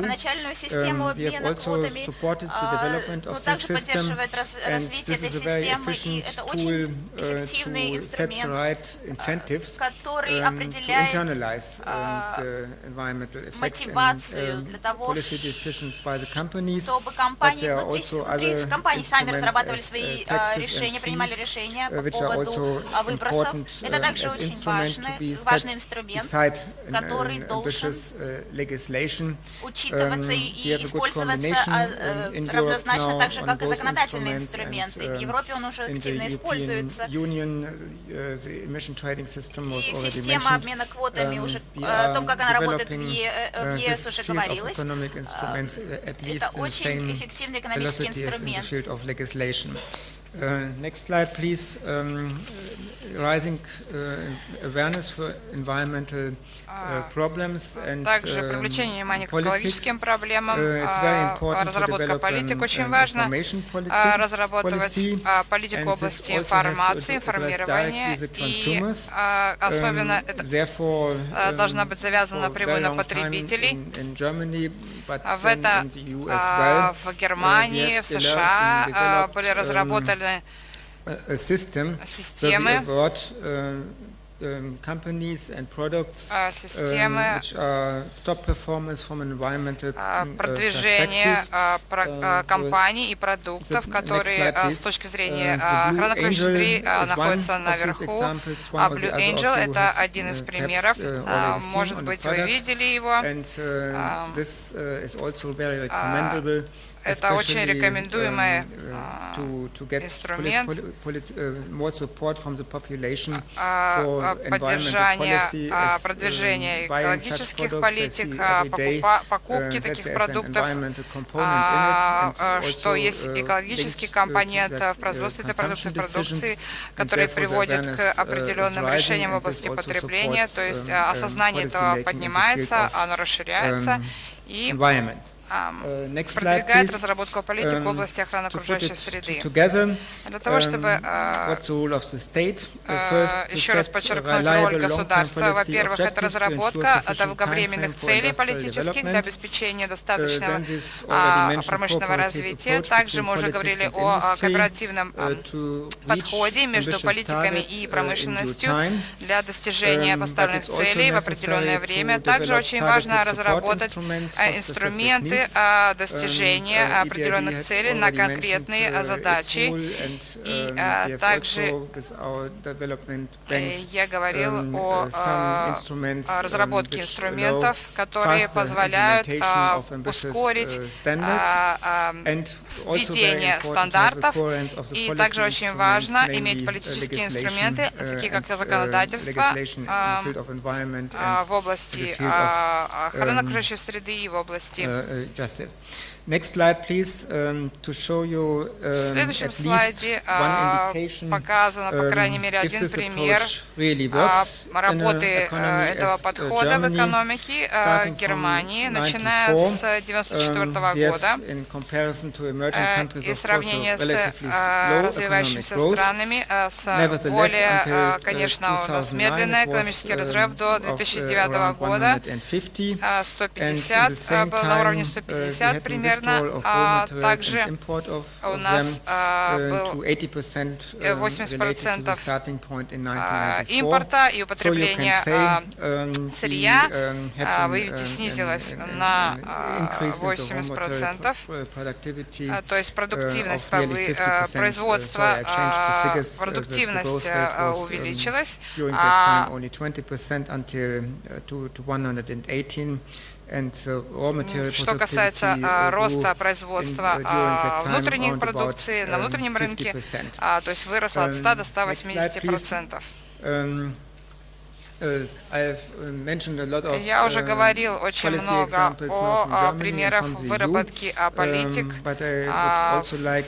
Также я хотел бы упомянуть о том, что мы работаем в области международной, также наши намерения передавать не только нашу продукцию и технологию, но также наш опыт в разработке амбициозных экологических политик, наше тесное сотрудничество с Министерством окружающей среды, я уже упоминал, и поддержание здесь в Центральной Азии различной деятельности, также по всему миру. Мы акцентируемся на вопросах, связанных с комбинацию экономического роста, с одной стороны, и также в области охраны окружающей среды, в области разработки экономик, зеленых экономик и охраны окружающей среды, которая не противоречит развитию экономики, нахождение совместных решений, и поэтому стратегия зеленой экономики в Казахстане — это замечательный пример, и мы очень довольны того, что у нас есть такая возможность сотрудничать, взаимодействовать с Казахстаном. Мы очень также открыты и для других стран, которые заинтересованы в разработке таких инструментов в области выработки политик. Спасибо большое.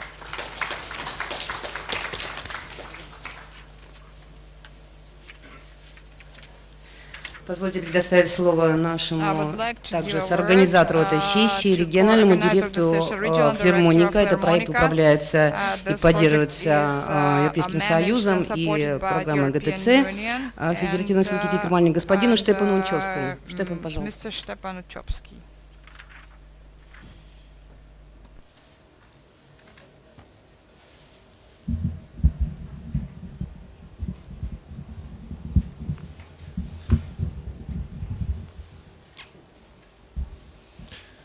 Good morning, ladies and gentlemen, colleagues, friends. Thank you very much for the invitation to present here some ideas on private reforestation and afforestation efforts. When I first received the invitation, I thought I will be having 2 hours to keep you entertained, but then I learned that it will be only 10 minutes, so I will keep my presentation to the 3 basic messages. Seems to be a strange idea in a region where historically forestry has been exclusive playing field of governments and governmental institutions to think about private afforestation. But let's have a look at it more in detail. Next slide, please. I would like to say a few words who are we, then show you the situation worldwide, talk about the investor perspective, show some examples, and then finally talk about the potential for the region and of the success factors. Next slide, please. GIZ is a German federal enterprise for international cooperation. That means the stockholder or owner is the German federal government, and main focus of our activities is the capacity development. What does it mean? We do not produce cars, we do not build roads, but we help to design rules how to drive the cars and how to have traffic rules. I am here implementing, next slide please, one component of the EU environmental program for Central Asia that is called Flermonica, and that works on topics like forest and biodiversity governance, and includes also environmental monitoring. Now, to the topic of private investment in forestry. Next slide, please. The contents of this slide can be summarized in a statement that although wood is not food, we do not eat wood, the consume of wood and wood products is increasing in a linear manner with the increasing global population. So there is a strong relation between the increase of population and the consumption of wood. The next slide. Let's have a look at the potential of the private sector in forestry. According to the statistical data, the estimated global private sector investment in forestry is 16 billion US dollar per year. Wow, that's a number. If you compare it with the official development assistance in forestry, that is being estimated to 1.7 billion US dollar a year. But if we look at the pie chart, the situation doesn't look that impressive anymore, because where does this investment go? So the right-hand half of the pie chart, that's the United States. The second big chunk is Brazil, and with that we have already something like 3/4 of the whole investment. Then the following pieces in the chart, that's Latin America, and if we add the so-called New World, means Australia and New Zealand, then the chart is nearly completed, and there is a small piece that remains for Southeast Asia and the rest of the world. Let's have a look at a few core conditions or investor perspective on investment in forestry. Next slide, please. So, of course, the annual internal rate of return must be sufficiently attractive. The advantage of investment in forestry is that it's a long-term investment that is relatively stable and doesn't depend on the development of commodities or development on the market of real estates. The disadvantages is, of course, if you plant a forest and invest 5 million, you cannot say after 1 year, give me my money back. Yeah, that means the money is bound and it's related to the rotation. And also for investors, it's rather difficult to get a reliable risk assessment. Next slide, please. Let's have a look at some examples worldwide. In this slide, we have some data on reforestation government programs from Chile and Uruguay. Don't look at all the data. I would like to pick only two numbers. On the fourth slide, on the Chilean column, we have a number of 520 million US dollar that the Chilean government has invested from 1976 and 2010. And the last number is that after this period, with the creation of jobs, with the creation of the new industries, the annual tax revenue for the Chilean government out of this investment is 200 million US dollars per year. That's another wow. Because if you give me a possibility to invest 5 euro and get 2 euro every year out of it, that's a very good business for the Chilean government. And the other number that I would like to draw your attention to is the Uruguay government program, where again in the line 4 it says that the government invested 65 million US dollars and attracted private investment of 2 billion 400 million US dollars. So if Jennifer says 1 to 20, I think this is something 1 to 35. Next slide, please. And here you see that also the government afforestation subsidy programs are really strongly correlated with the success of afforestation, because here in the chart you see the afforested areas in the various years, and there where the yellow arrows is, that's where the system was established or where the system was changed. Next slide, please.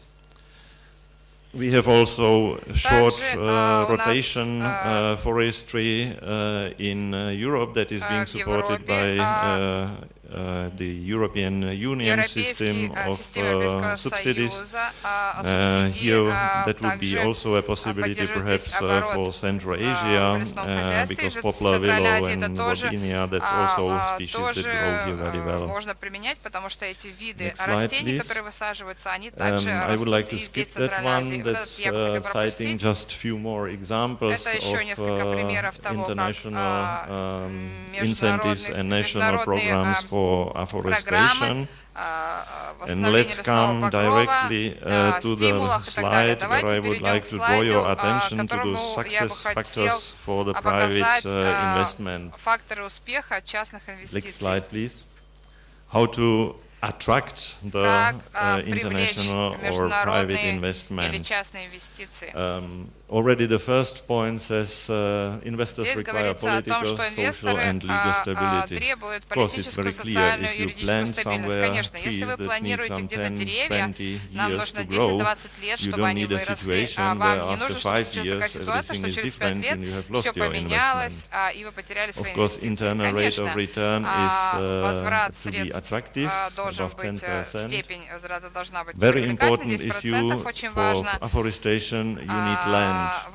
So title or lease security is also very important. It's not possible that after some years your conditions change. That was also part of the success, for instance, of the Chilean program, because independently whether it was Pinochet from extreme right who was at the government or whether it was Salvador Allende, they haven't touched the land tenure issue. Of course, there are other aspects like social and ecological benefits that are increasingly important for the international investment. Good country infrastructure, risk should be low, and if we summarize it, the tendency is to stable, well-governed and more developed countries. So again, the case for Kazakhstan, there is a land available, I would say more than enough, and there is stable government or has been stable government since the last 20 years. So what is missing is the enabling framework conditions, and then I'm sure that this could be also an example that Kazakhstan could increase its share on this international investment in forestry. Well, next slide. Thank you for your attention.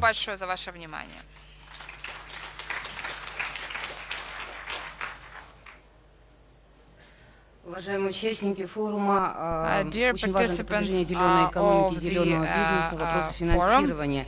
И специально поделиться польским опытом работы Польского фонда, Национального фонда окружающей среды, приехал господин Ямалковский Марцин, главный эксперт отдела промышленных проектов. Hello everybody, Mr. Minister, ladies and gentlemen, thank you for the invitation. This is a truly honor to be here, and I have a very tough task because I think it's impossible to show you the Polish system of financing environmental protection in 10 minutes. So I just focus on some chief or some main experiences. Next slide. What I really want to convince you during this presentation, and what I want you to remember is that the Polish system is a truly unique solution and a very effective one. Next one.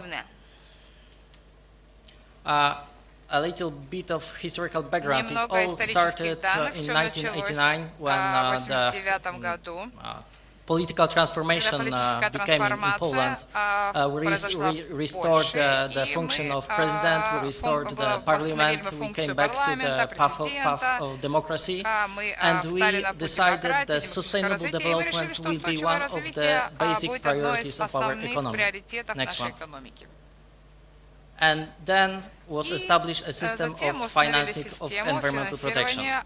We adopted a rule that polluter pays, so every company that uses natural resources has to pay green taxes, and those money that comes from charges and fines for the using of environment were entrusted to a system of ecological funds that were established. So the national fund, I'm a representative of this fund, which acts on the national level, and 16 regional funds that are acting on the regional scale, because Poland is divided into 16 regions.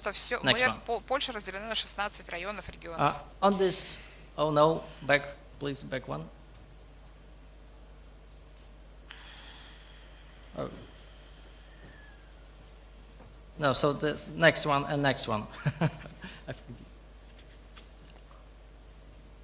Yes. On this slide, you see the relations of the system. So you see that the green taxes comes from the companies, and they are divided by the local self-governments, and those money comes to our budget. Of course, since the 2004, we are the member of European Union. And since then, we have a lot of money from EU funds that we can spend only on environmental projects. And those money are also in our disposal. Of course, we have also some money from state budget. And non-financial system cannot exist without banks. So the third pillar of this system are banks.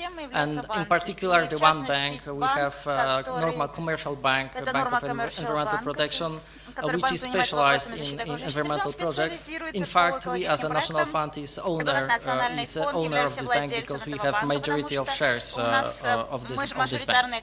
Next slide.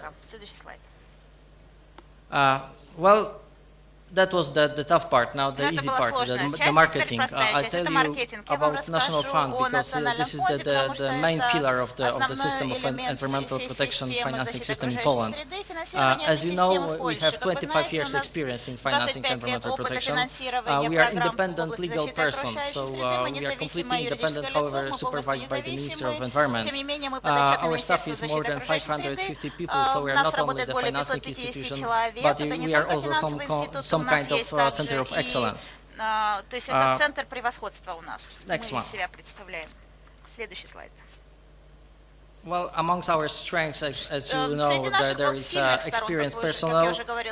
We have very long-term strategy, and however, we are very flexible. We have extensive experience in administration of foreign funds as well as Polish funds, and we are the revolving system because since 2005, I'd say.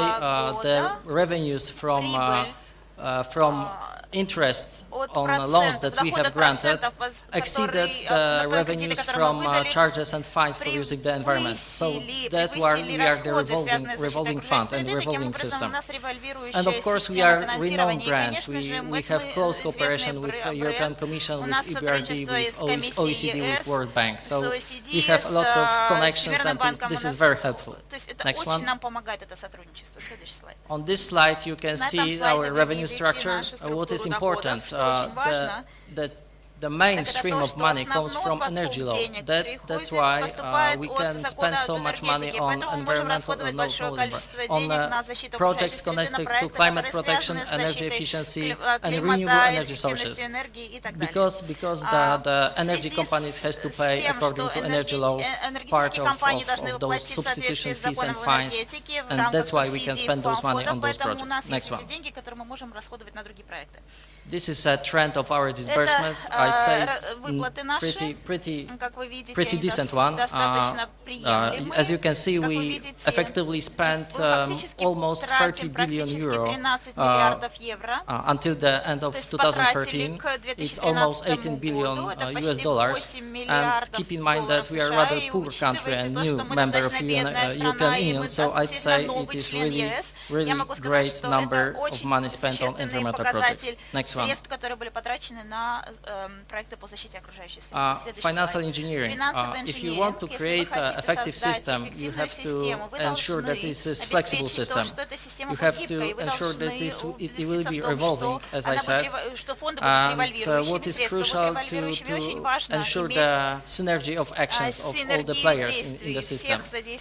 Not to ensure not to crowd out each other, but to make efforts and focus on the same tasks. What is very unique for our system is a financial leverage that owing to co-financing of projects, we trigger the need for searching for complementary financing, and that opens up the market for banks and other players on the market. Next one. On this slide you can see our portfolio. We have very tailored portfolio, very broad portfolio. Everyone can pick up something that will be suitable for them. Next one. Our beneficiaries, almost any kind of entity can be our beneficiary according to our programs. Next one. As a member of the European Union, we are of course driven by the European energy policy. That's why our priorities are in compliance with European environmental policy. Right now we have in our offer 20 programs, and they are grouped in five sectors. So the chief, of course, water protection, air protection, land protection, biodiversity, ecosystem protection, and some programs that are multi-area. For example, we have a very new program to stimulate eco-innovations. Next one. And on this chart you can see some selected results of our activity. Of course, those enormous numbers are hard to imagine without some benchmark. So let's just say that, for example, reduction of CO2 emission at the level of 10 million per year, it's like shutting down three power plants, 500 megawatts each. So this is the avoided CO2 reduction. Next one. But on this slide you can see the relation between our GDP and CO2 reduction and energy consumption. So our GDP is growing constantly. However, we could reduce significantly the CO2 reduction and we keep the energy consumption at the constant level. I think this is very good for our economy. Next one. In the 60s, 70s, Poland was one of the most polluted countries in Europe, and right now it's changed dramatically. You can see that in 1988 almost half of our sewage was untreated. Right now we not only decreased the total volume of sewage that we drop into the rivers, but almost every sewage is treated and cleaned. Next one. The same situation is with the waste management system. Not only we dropped the number of waste that we produce, but almost all of them are recycled or treated properly. And at the end, there are some project examples. Next one. Maybe I'll just focus on one of our flagship projects. This is next one. This is a peat treatment plant. This is, well, it's a shame to say, but until 2012, Warsaw was the last capital city in Europe that was dropping untreated water directly to Vistula River. And it has changed because this is the third biggest wastewater treatment plant in Europe, the peat wastewater treatment plant, and it provides 100 treatment for all waste from Warsaw and surroundings. Next slide. This is also a very enormous project. This is Świnna-Poręba reservoir, which provides not only flood prevention for one of our regions, but also it has capacity for hydro energy. Next one. And this is a project from the area of clean air. This was the first combustion boiler for supercritical parameters, and it was installed in one of our electric power plants. And conclusions, so the last slide. I hope that I convince you that we are not only renewable source of finances, that we are flexible and efficient.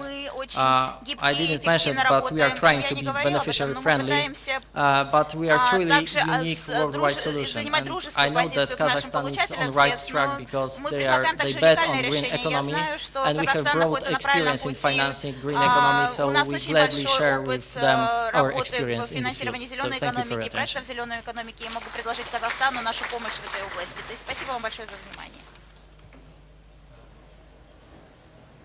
Уважаемые участники, у нас еще очень интересный доклад наших коллег, наших друзей с Латвии. Я хочу предоставить слово руководителю проекта Greenbridge Форум Рига, Андрею Пумпурсу.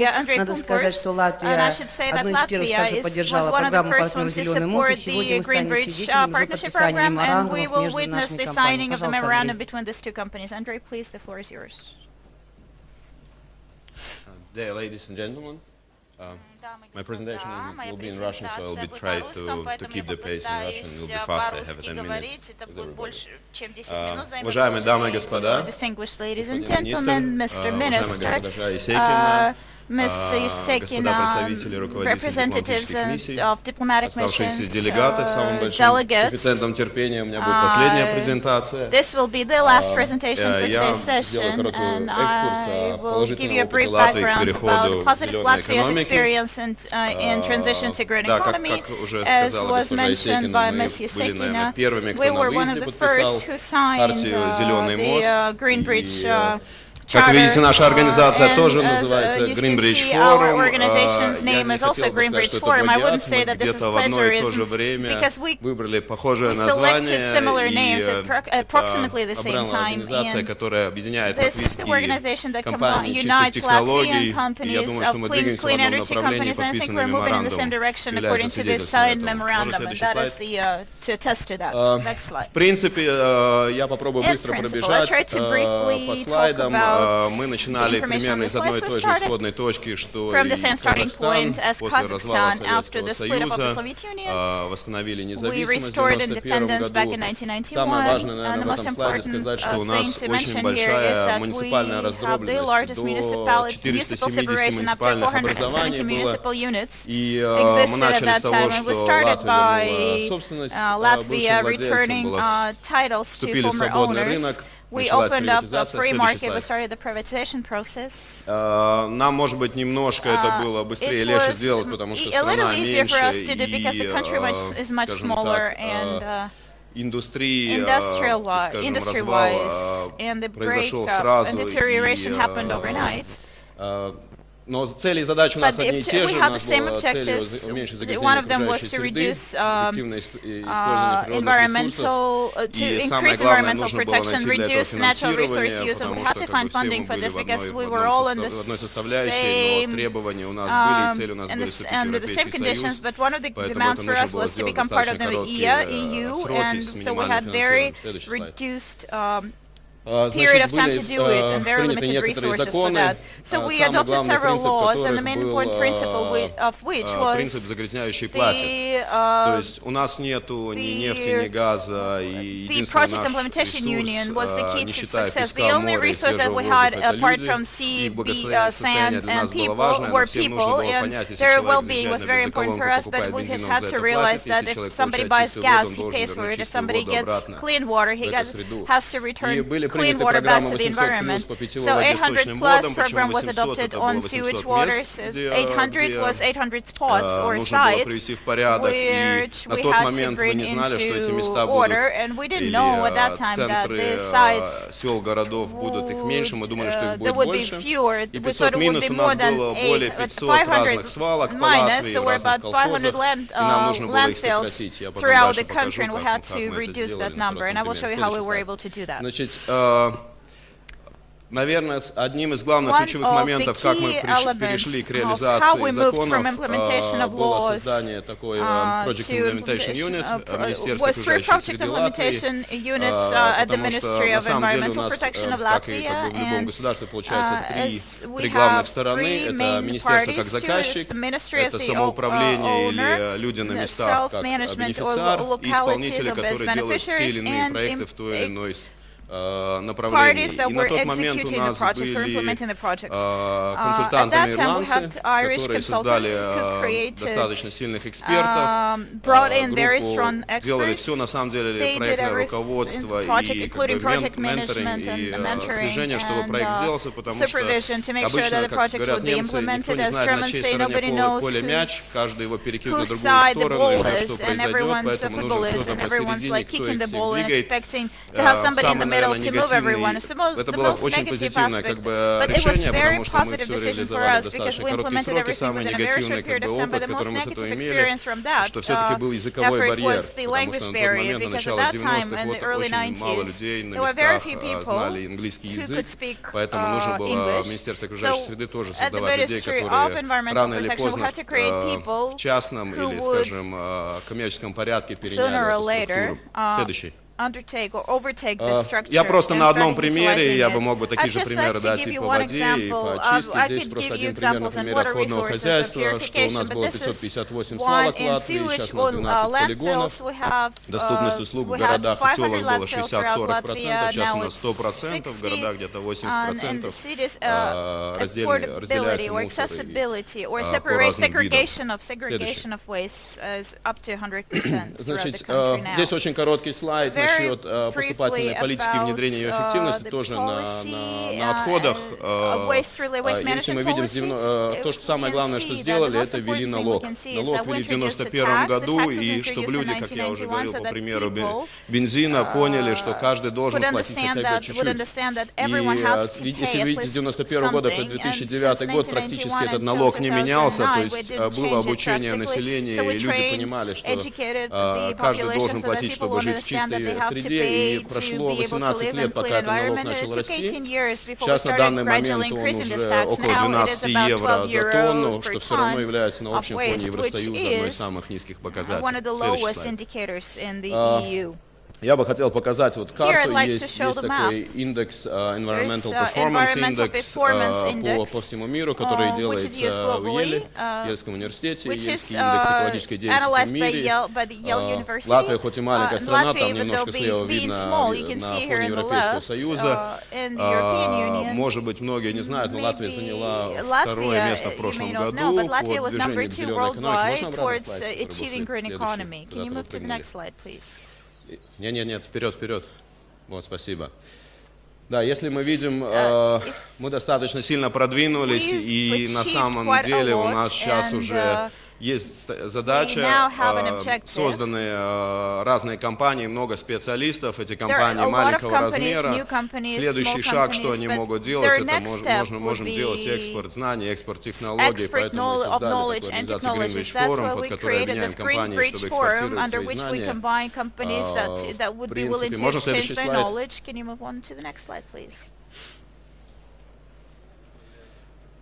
Да, ну тут, в принципе, что мы себя представляем, что мы делаем. Можно прочитать объединение экспертов, перенос знаний. Самое главное, я думаю, что мы можем, и мы показали это, кооперироваться с Казахстаном. У нас достаточно общее прошлое, связанное исторически, инфраструктурные проблемы. Самое главное, что нас объединяет, мы можем говорить на одном языке, в отличие, как у нас водилось в Европе, у нас была, может быть, потеря времени, потому что эксперты были иностранцы, и на месте люди не знали этих проблем. Мы, может быть, можем это решить быстрее, быстрее за счет общего понимания и общего языка. Да, и я приглашаю всех, мы делали в декабре 2013 года, где была госпожа Исекина, где мы подписали хартию партнерства «Зеленый мост» в Латвии в 2013 году в декабре. Мы следующее мероприятие проводим в 2015 году в апреле.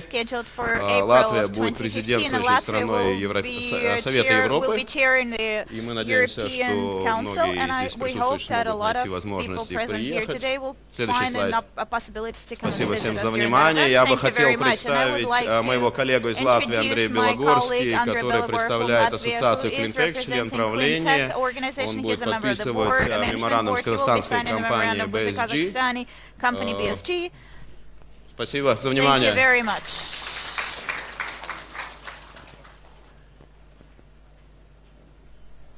Уважаемые участники форума, к сожалению, у нас нет времени для обсуждения рекомендаций, они у вас розданы.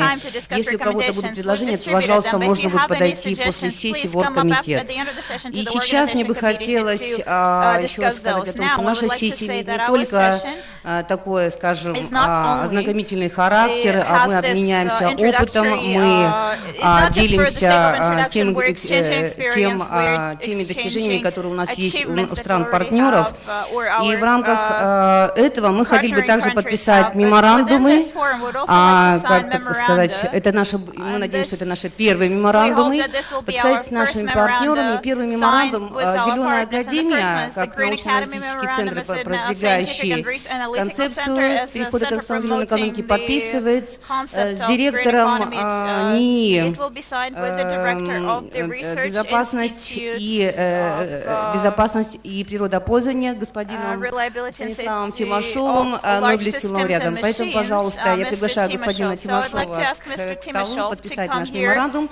Второй меморандум у нас подписывает, как уже сказал Андрей, латышская компания Carbon Filters, господин Белогорский здесь. И мы приглашаем наших партнеров с Казахстана для подписания меморандума. Спасибо.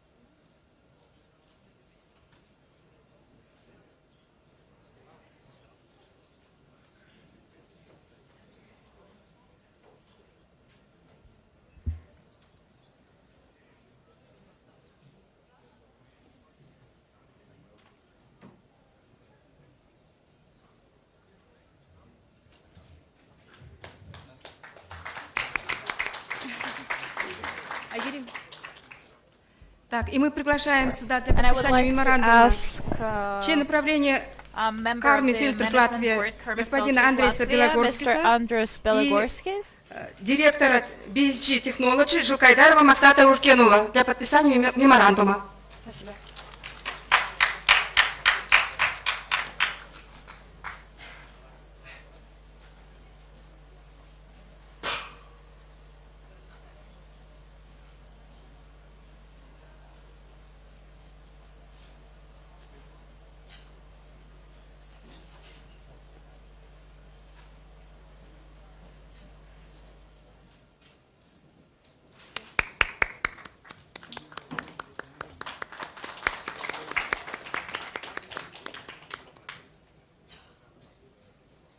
Спасибо.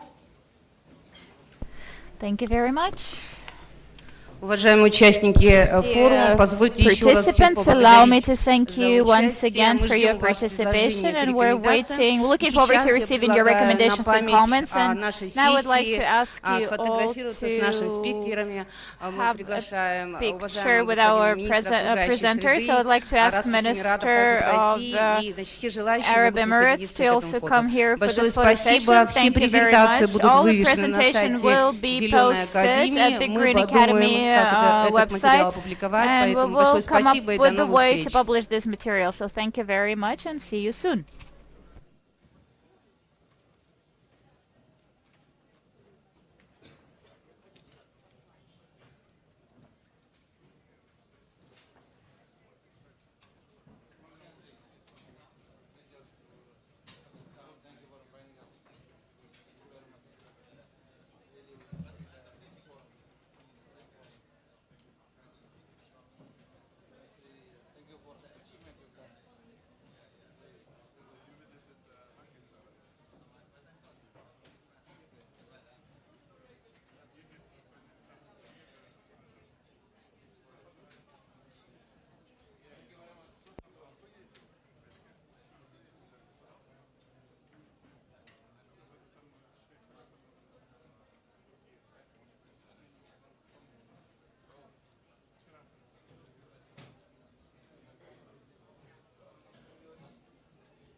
Есенбек.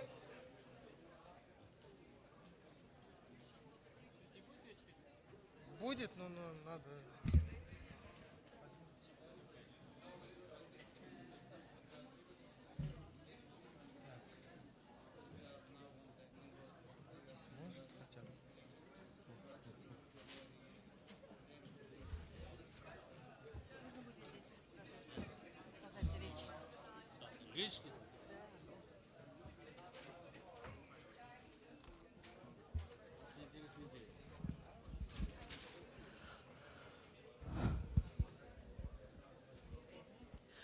Добрый день, уважаемые коллеги. Через минут 5 здесь начнется вторая сессия, еще одна панельная сессия, посвященная вопросам продвижения Экспо. Экспо 2017 «Энергию для устойчивого развития». Уважаемые коллеги, кто заинтересован в работе сессии, просим размещаться. Не успеем, видите? Позже закончилось, вот это закончилось позже. А я хотел и на этом участвовать. Что, мне остаться здесь голодным? Нет.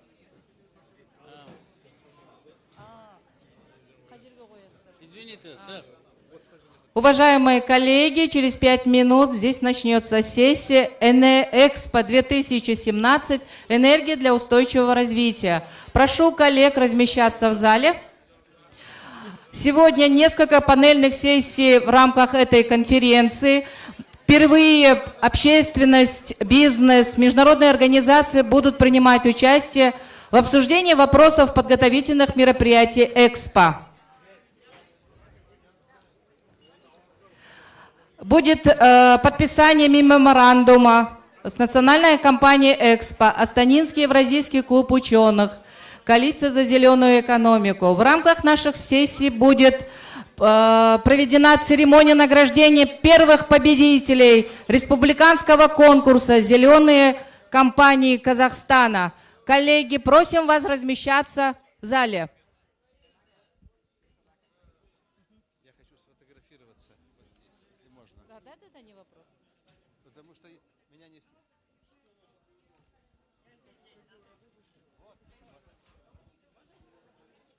Так что, а я так буду просто смотреть в другую сторону.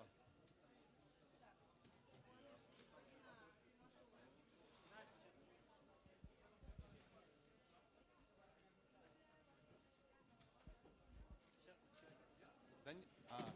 там еще стоят.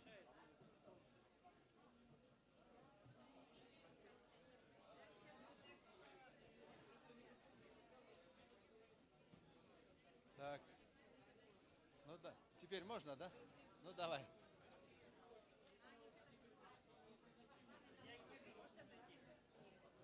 Отойдите, пожалуйста. Хорошо? Отойдите, чтобы не было видно вас вообще. В кадре, чтобы не было.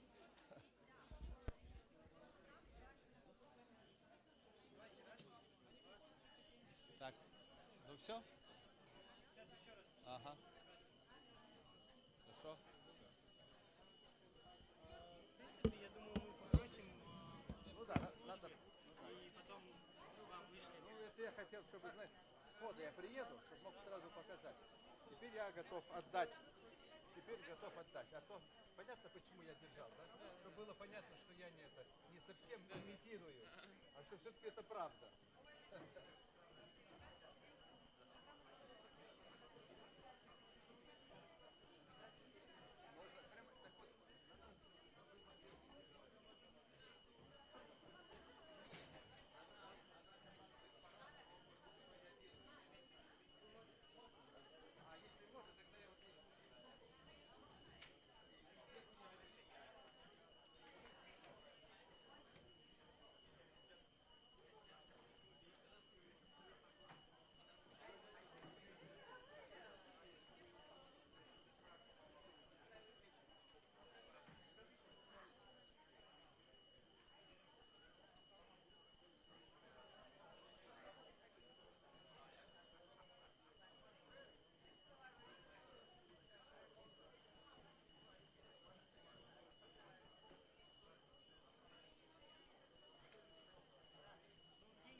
Ну как, видишь, вот так, бери. Или можешь... Давай, давай.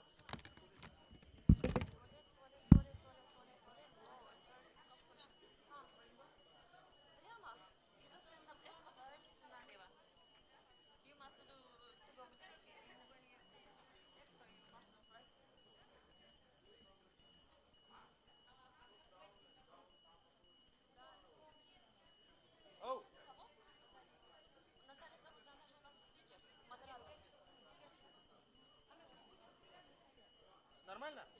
Болды. Давай, давай. Хорошо. По свету давай, если что, покорректируем. Вот, қара, бүйтеді ғой ол.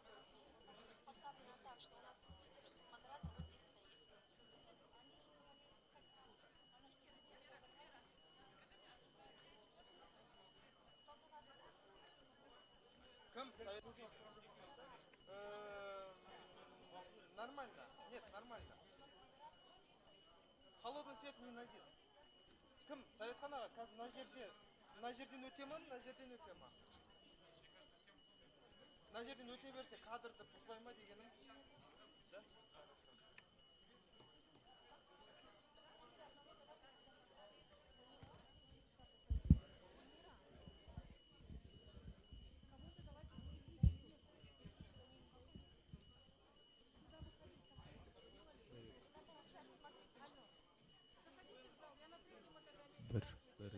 Брик. На втором, меди сидите. Вы зайдите в зал, мы сейчас вот вопросы. Да. Тогда смотрите, сейчас у нас... Ну я здесь стою, возле трибуны. Садитесь в любое место. У нас Наталья Зародная, модератор. Кто здесь отвечает? Асыл, позвоните, она вас проведет. Дальше проходит. Асыл, позвоните. Нет, если петлички дается, замечательно. Давайте все петлички. 6 человек. Да, все. Опа!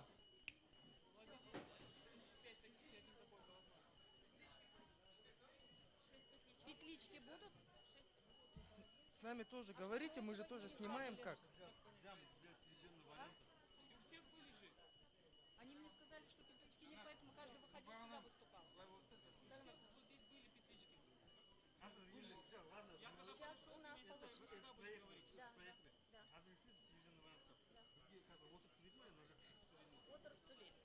Точно, я? Да, точно, Здесь нет, здесь у нас модератор будет стоять только. Да, модератор. Все, у нас модератор здесь стоит. Бір камераны осыны қоқып қоямыз. Сәке, мынау камера тұрсын модераторға. Наталья Николаевна, вас просят все время здесь стоять. Да. Ничего, Вы модератор, все да? время стоять. Не сочетается кім, Дарханова?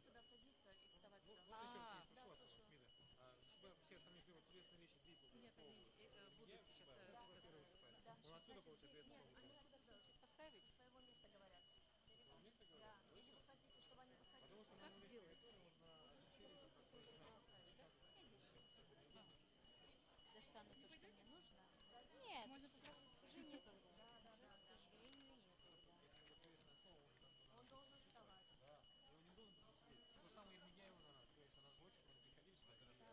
Джоб, Наталья Николаевна. Тогда смотрите. Наталья, извините, пожалуйста. Да, Наталья Николаевна. Тогда вы, получается, будете приглашать их сюда, да? И они будут сюда Кого, выходить. когда я буду приглашать, вы А у вас имеете в виду? расписание есть их? Они будут сидеть здесь? Нет, получается, приветственное слово, они будут вставать сюда, выходить. Поэтому одного давайте туда посадим. Пусть спикер сидит здесь. Одного давайте выставим в зал. Нет, так они должны сидеть там же, нет, или как? Нет, они здесь сидят. Мы их не можем посадить в зал. Почему не можем? Мы одного спикера не можем посадить в зал. Я об этом вчера сколько разговорилась. Ну, модератор, как? Они же будут вопросы, как я буду? Она же не ведущая просто. То есть вы имеете в виду, что там нет микрофонов или что? В чем проблема? Нет, давайте. там есть микрофон. Так в чем проблема тогда? Я не понимаю. Они не будет там сидеть спокойно говорить. Да. Зачем им нужно куда-то в зал сажать и так далее. Все. Нет, одного человека. Какого одного человека? Кого лишнего? Они с места говорят приветственное слово. С места, да, все с места говорят. Как мы договаривались. Нет, да. Здравствуйте. Я с вами разговаривала. Да, да, да. У нас Рапиль Симханович и вот Жишибаев. И Талгат Макидич хотят с трибуны сказать приветственное слово, поэтому имейте в виду. Ну, потому что они бумагу, это доклад, как читать они не будут, чтобы ну, не это встали. просто пускай я просто дам слово, они подойдут сюда, и я отойду в сторону. Хотя уже тут некуда отходить особенно.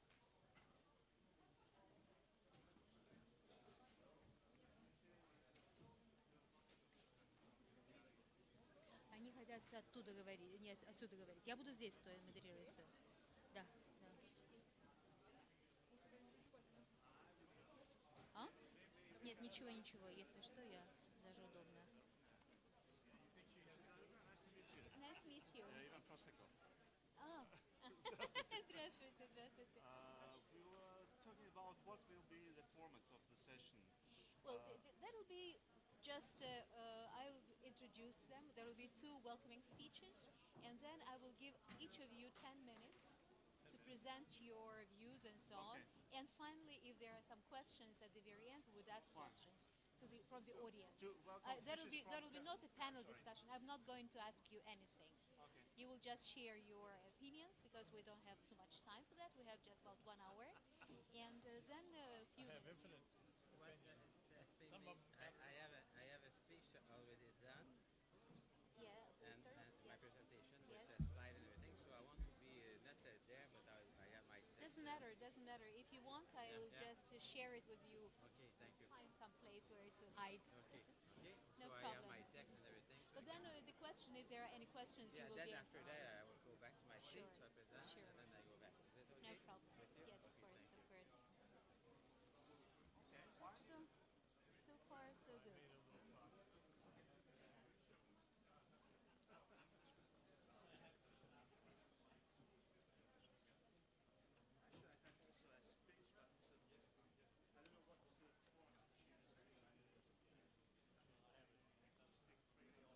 Это кто? Так я же его не знаком, мне же никто же не представил.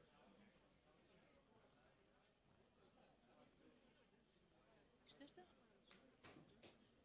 Цитировать? Да. Наталья Николаевна, все ровно, да? Что? Все правильно. Ну, надеюсь, вот я сейчас жду. Хорошо. Наталья Николаевна, в час, да, приглашение? Куда я положила? Да. Я думала, здесь будет, потом Ой, думаю, куда я... всё-таки Сейчас, там ребята секундочку. организуют, поэтому. У вас, да, бумаги есть? Muy buenos días. Me alegro de verle. Muchas gracias por venir aquí. Так, я куда-то потеряла вашу бумажку, не нашла.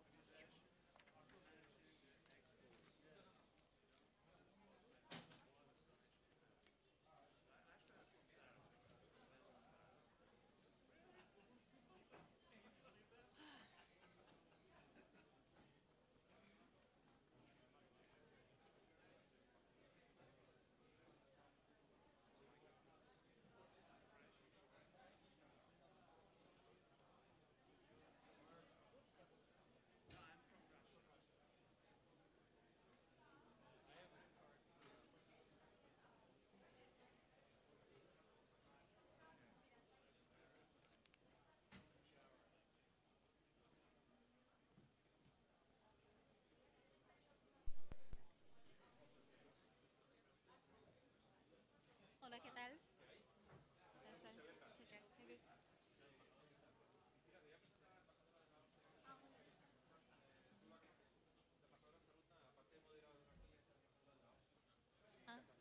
El gusto es mío.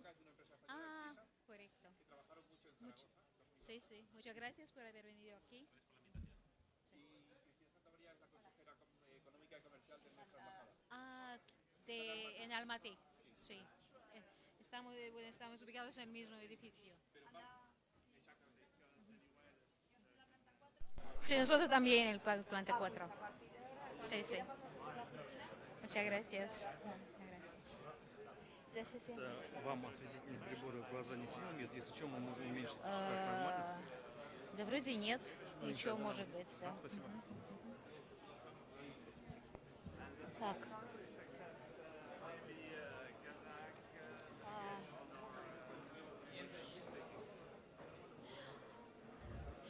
Ladies and gentlemen, please take your seats. We are about to start. Прошу, пожалуйста, занять свои места. Мы начинаем. У нас, к сожалению, время очень ограниченное, как вы знаете, поэтому каждая минута дорога. Since we are quite limited in time, so that's why, please, we'll try to take advantage of every minute of this time here. So, уважаемые участники, Hurmetli hanımlar ve mirzalar, ladies and gentlemen, it is my honor and my pleasure to address such a distinguished audience on a topic of paramount importance. Not only for Kazakhstan, but for all participating states from the OSCE region and beyond.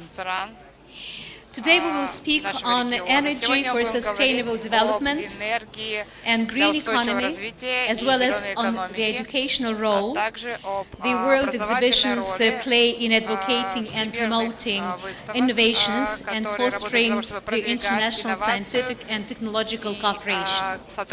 A special emphasis in today's discussion will be placed on Expo 2017. It will be held in Astana under a very challenging and very ambitious motto, future energy.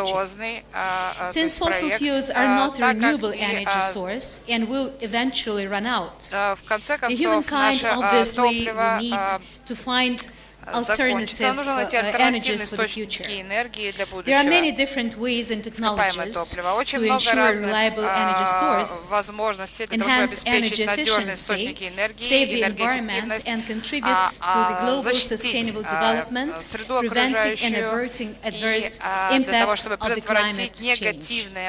Scientists have revealed interesting and exciting ideas and facts about alternative energy for the future over the last decades.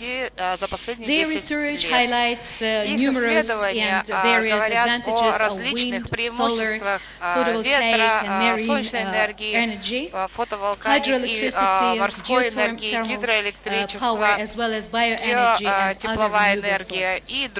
There are also many ways to save energy on a daily basis. By recycling waste, using low-energy light bulbs and other devices, we all can reduce our energy consumption at home and at work by changing some of our habits. Our first session will focus on the contribution of the world expositions to the industrial and innovative development on the green growth principles. We will review some of the previous expos experiences and lessons learned, opportunities presented and risks in this regard. We will discuss features, advantages and benefits of Expo 2017, most notably in the context of the UN Sustainable Energy for All initiative, Green Bridge Partnership Program and other international projects aimed to provide institutional support to the international exhibitions in Astana. We are pleased to welcome here remarkable speakers, most notably and specifically Nobel Prize winner George Fitzgerald III and Serge Martin from the UN Foundation Sustainable Energy for All, Ivan Prostakov from the International Expositions Bureau, and Eduardo Lopez Busquets, who will share the Spanish experience of successfully organizing Expo 2008 in Saragossa. Но прежде всего я хотела бы поблагодарить наших партнеров по организации этой конференции. Национальную компанию Астана Экспо 2017, Коалицию за зеленую экономику и развитие G-Global, а также фонд Конрада Аденауэра. Наш центр ОБСЕ был рад возможности поддержать усилия Казахстана в переходе к зеленой экономике, особенно в вопросах эффективного управления transfer to green economy, especially in the issues of efficient management and use of resources, combating consequences of climate change, preservation and restoration of natural capital, and also decrease of adverse effects of energy activity on environment. This is according to the priorities OSCE on economic and environmental measurement transferred to the green rails. It's a revolutionary strategy which requires evolutionary approach for its implementation in life. We are talking about refusal from the previous doctrine of conquering nature and transfer to the peaceful coexistence with nature. I hope that Expo 2015 will be enforcing future use of innovation technologies and attracting investments and a lever to increase the role of society in securing environmental safety. Kazakhstan will have a chance to demonstrate to the world community its capability to develop clean energy by means of systematic change of economy and uniting the efforts of the creative business organizational resources of society. The first thing what we expect here is to hear interesting discussions, and the presentations will give food for thought for future decisions in terms of Expo 2017. I would like to give the word to the Commissar to International Specialized Exhibition Expo 2015, first Deputy Minister of Foreign Affairs, Mr. Ramil Joshipayev.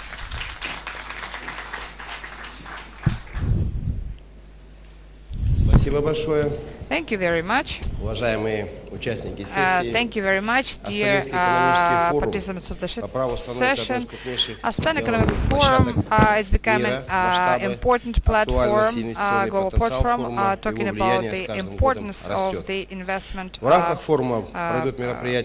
Within this forum, there will be different discussions dedicated to different things, where important and well-known figures will participate. We are very pleased that this session dedicated to the Expo 2017 gathered very representative speakers and a lot of interested experts. We welcome its participants, and as you know, the Republic of Kazakhstan will have an honor to hold Expo 2017 in June 2017. Выбранная нами тема «Энергия будущего» отражает наиболее актуальную для человечества проблему рационального использования энергетических ресурсов, а ее решение становится стратегической задачей для многих стран. Казахстан, несмотря на богатые источники энергии, разделяет с другими странами общие интересы и стремления. Риски истощения традиционных источников энергии велики, а последствия их использования губительны для окружающей среды. Именно этим и продиктовано желание собрать международное сообщество в Астане для поиска новых решений на пути к созданию более экологичного, безопасного окружающего мира. Наша страна выступает активным сторонником внедрения зеленой экономики. Сегодня миру нужны новые пути развития. В этой связи нами была выдвинута глобальная энергоэкологическая стратегия устойчивого развития в 21 веке и программа партнерства «Зеленый мост», поддержанная конференцией Организации Объединенных Наций по устойчивому развитию в 2012 году. В Казахстане уже сейчас создаются необходимые условия для развития альтернативной и возобновляемой энергии. Указом президента страны Нурсултана Абишевича Назарбаева была утверждена концепция по переходу Республики Казахстан к зеленой экономике. В этой связи можно рассматривать преимущества от проведения Экспо в трех плоскостях – международном, государственном и местных уровнях. На международном уровне выставка Экспо 2017 позволит привлечь лучшие мировые технологии энергосбережения, новые разработки технологий использования существующих альтернативных энергоисточников. Кроме того, мероприятие станет ареной для политического, научно-технического, культурного сотрудничества между странами. На государственном уровне Экспо 2017 обеспечит долгосрочный социально-экономический эффект и придаст мощный импульс переходу Казахстана к зеленой экономике. Системная диверсификация экономики, технологические модернизации производственных мощностей и научной базы страны. Экспо в Астане – это не только 3 месяца международной выставки, это наследие, которое останется в стране и будет способствовать его развитию в будущем. На местном уровне эффект от проведения мероприятий такого уровня получит не только крупные и основные сферы экономики, но и те отрасли, которые имеют немалое значение для столицы. Это строительство, развитие инфраструктуры, туризма, малого и среднего предпринимательства, гостиничного бизнеса и сферы услуг. Как вы знаете, мы ожидаем более 5 миллионов посещений выставки. Летом 2017 года пристальное внимание всего международного сообщества будет приковано к Астане. Наша столица станет местом паломничества гостей со всего ближнего и дальнего зарубежья.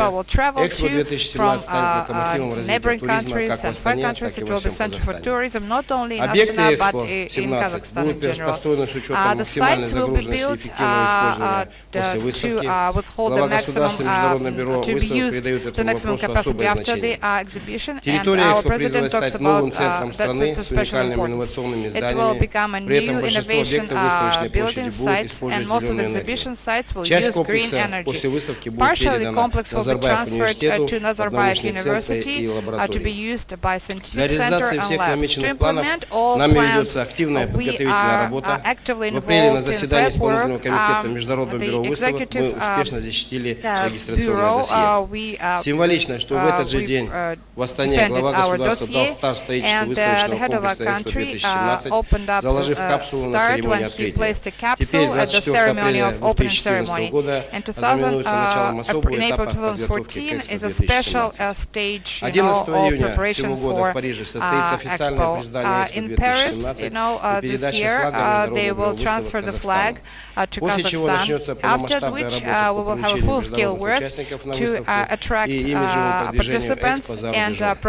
Уверен, что выставка в Астане станет одним из ярких международных событий, и мы приложим все усилия для проведения Экспо 2017 самым высоком уровне. Хочу отметить, что проведение специальной панельной сессии в рамках Астанинского экономического форума является очень важным для нас, поскольку подобные мероприятия способствуют продвижению тематики нашей выставки, позволят глубже изучить возможности Экспо. Желаю всем участникам активной содержательной дискуссии на полях сессии и также плодотворной работы и успехов. Спасибо за внимание.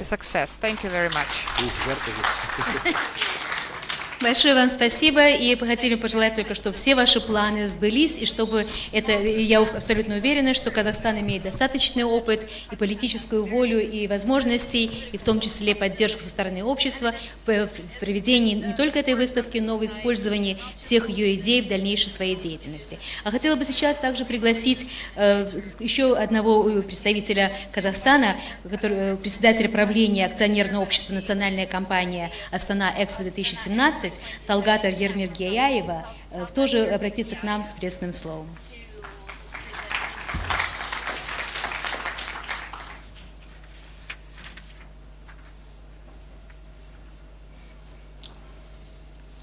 Құрметті форумға қатысушылар, Экспо 2017 көрмесін өткізуге ниетті Қазақстан әлемдік қоғамдастыққа тың бастама болып табылатын болашақ энергиясы тақырыбын ұсынғаны белгілі. Осы орайда биыл біз Экспо 2017 көрмесін қабылдаушы ел ретінде баламалы энергия бойынша жеке үлкен панельді сессия өткізуге шешім қабылдадық. Уважаемые гости форума, разрешите приветствовать вас на площадке Астанинского экономического форума, который за сравнительно небольшой промежуток времени стал центром обсуждений и принятия важнейших и глобальных решений. В этом году в формате большой панельной сессии будут обсуждены вопросы альтернативных источников энергии. В качестве спикеров нашей сессии участвуют советники генерального секретаря Международного бюро выставок Иван Простаков и Анга Корина. Также искренне рад приветствовать представителя Экспо 2008, который проходил в Сарагосе, Эдуарда Лопеса Бускетса. Надеемся, ваш опыт будет полезен при подготовке Экспо 2017. Опыт проведения крупнейших мероприятий показал, что грамотная и продуманная стратегия и правильное организационное решение позволяют привлечь в страну огромные инвестиции и способствует развитию экономики в стране. В апреле текущего года президент Республики Казахстан Нурсултан Абишевич Назарбаев заложил капсулу и дал старт строительству выставочного комплекса. Территория Экспо будет уникальной частью города в будущем. В июне текущего года на 155-й Генеральной Ассамблее Международного бюро выставок мы ожидаем официальное признание выставки. Здесь же состоится церемония передачи официального флага МБВ Казахстану. После этого мы начинаем приглашать к участию стран и международных участников, а также активную информационную кампанию за рубежом. Правительство Казахстана уделяет большое внимание строительству и подготовке к международной специализированной выставке Экспо 2017.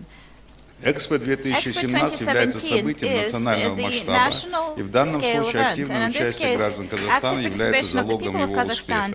В завершение хочу пожелать всем участникам панельной сессии плодотворного обсуждения. Уверен, что сегодняшний открытый диалог с бизнесом и экспертами энергетической отрасли внесет весомый вклад в процесс подготовки выставки Экспо-2017 в Астане. Спасибо за внимание. В свою очередь хотела присоединиться к тем пожеланиям, которые были высказаны вами, и поддержать их. И хотела бы сейчас отметить, что большое значение в успехе Экспо является привлечение туристов, участников, посетителей. Поэтому очень большое значение имеет опыт и ведение работы на этом направлении. Хотела бы сейчас пригласить уже, наверное, с места, да? Я так понимаю. Там микрофон есть? Уже человека, который многое знает по этой сфере, имеет долгий опыт работы в Международном бюро выставок, в том числе в качестве вице-президента организации, а с 2012 года он стал советником генерального секретаря Международного бюро выставок, является также автором статей и публикаций по вопросам мировой экономики, российско-французских экономических отношений и экономики туризма. Иван Простаков, пожалуйста, ваше слово. Excellencies, ladies and gentlemen, first of all, I would like to bring greetings on behalf of BIE Secretary General, Mr. Losetalis, and his wishes for successful work of Astana Economic Forum, and particularly for this section dedicated to export. Thank you also for the opportunity to exchange ideas and opinions with so remarkable participants. The Expo 2017 project we are discussing today is one of more than 50 Expo's projects organized under the BIE responsibility since 1931. Actually, BIE, Bureau International d'Exposition, was created in this period, and the first Expo первая выставка, которая была проведена в рамках под кураторством BIE, была проведена в Брюсселе в 1935 году. Экспо является уникальным событием, международным событием, потому что выставки такого рода, они сочетают в себе три важных элемента. Первое — это тема экспозиции, тема выставки. Первая тема — второе — это образовательный фундамент. Второе — это участие правительств, международных организаций и корпораций. И третий элемент — это массовые инвестиции в инфраструктуру города. Мы можем сказать, что история современных выставок, проведенных в рамках бюро, можно разделить на три группы. Первая, даже на две группы. Первая часть — это была эра исторических выставок, когда между 1851 годом первая выставка в Лондоне проведенная и первая Экспо в рамках бюро в 1935 году. В этот период проведения выставок подчеркивается материальный, то есть существенный прогресс технологического развития. Здесь закладывается будущее и важная идентификация национальной. Второй период рассматривается с начала 1958 года еще раз. Экспо в Брюсселе, и до 2000 года это Экспо в Германии. This historical period reflected the concern to put technological innovation at the service of the well-being of humanity. Relationships between people themselves and between people and technology, exploration of nature became most important issues of Expo. Now, in the 21st century, Expos reflect the growing awareness that each human action has long-term consequences on the environment and our lives.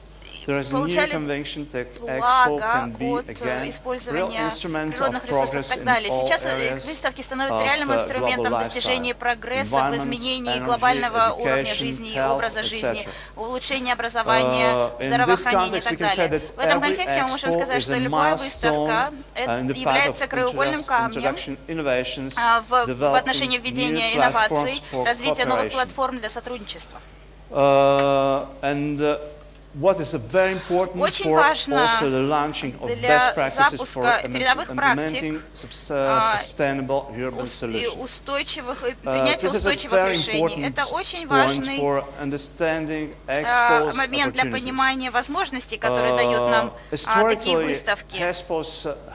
Исторически выставки влияли на изменения. As London, Paris, Brussels, выставки в Лондоне, Брюсселе, в Chicago, Париже, в Чикаго. Today, И сегодня expos are acquiring new meaning and new Экспо имеет implications новые on последствия, новое life of значение citizens. на судьбы жителей Well before the expo takes планеты. place, it is Задолго very до present начала in the daily проведения life Экспо of the city, мы уже начинаем through ощущать это на planning своих собственных жизнях, на жизни города, organizational в роли activities планирования, and the организационных necessary мероприятий mobilization и of необходимости стабилизации жизни During the людей. same Во expo, during время the expo, the site becomes an проведения extraordinary and Экспо unique urban stage for architecture, for diversity, меняется technology, архитектура, mobility and технологии, culture. возможности и And культурных finally, after аспектов. the И, expo, наконец-то, the work после continues with проведения the выставки продолжается работа по transformations трансформации, necessary to readapt the необходимой site to the needs для of the city and of реадаптации citizens. к The потребностям action города. of urban renewal Действия, will involve the связанные regeneration of с certain areas, регенерированием the определенных reconfiguration областей, of cities' реконфигурацией operational system, систем, to overall branding or общего rebranding брендинга, of the city. ребрендинга самого города. Вместе с тем, необходимо сказать, что возможности Экспо, они идут дальше. В первую очередь, конечно, речь идет, когда мы говорим о городе, об ускоренном строительстве и создании новой инфраструктуры, транспортной инфраструктуры, гостиничного бизнеса. Все это создает особые условия для привлекательности города и региона, как для туристов, так для инвестиций, так для бизнеса. Создаются тысячи новых рабочих мест, связанных непосредственно с проектом Экспо, но и также с теми проектами, которые остаются после Экспо.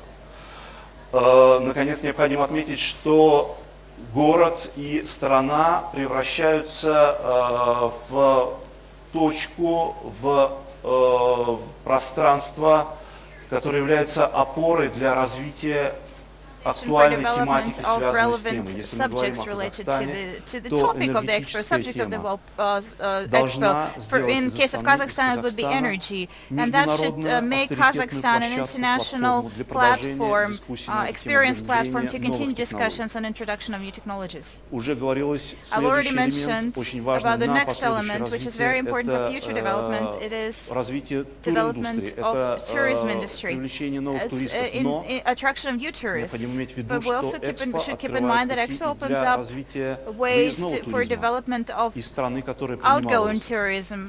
И, наконец, создается реальная база для новых видов экономической деятельности, в первую очередь, таких как конгрессный туризм, Для того, чтобы добиться этих результатов, необходима комбинация целого ряда условий. В первую очередь, это тема. Тема должна быть важной для международного сообщества, для стран, которые захотят участвовать в этом мероприятии, и, безусловно, для самой страны, for the country itself that is hosting this event. We see Kazakhstan, we can take Kazakhstan as an example because the subject that was found for Kazakhstan, it is in compliance with this requirement.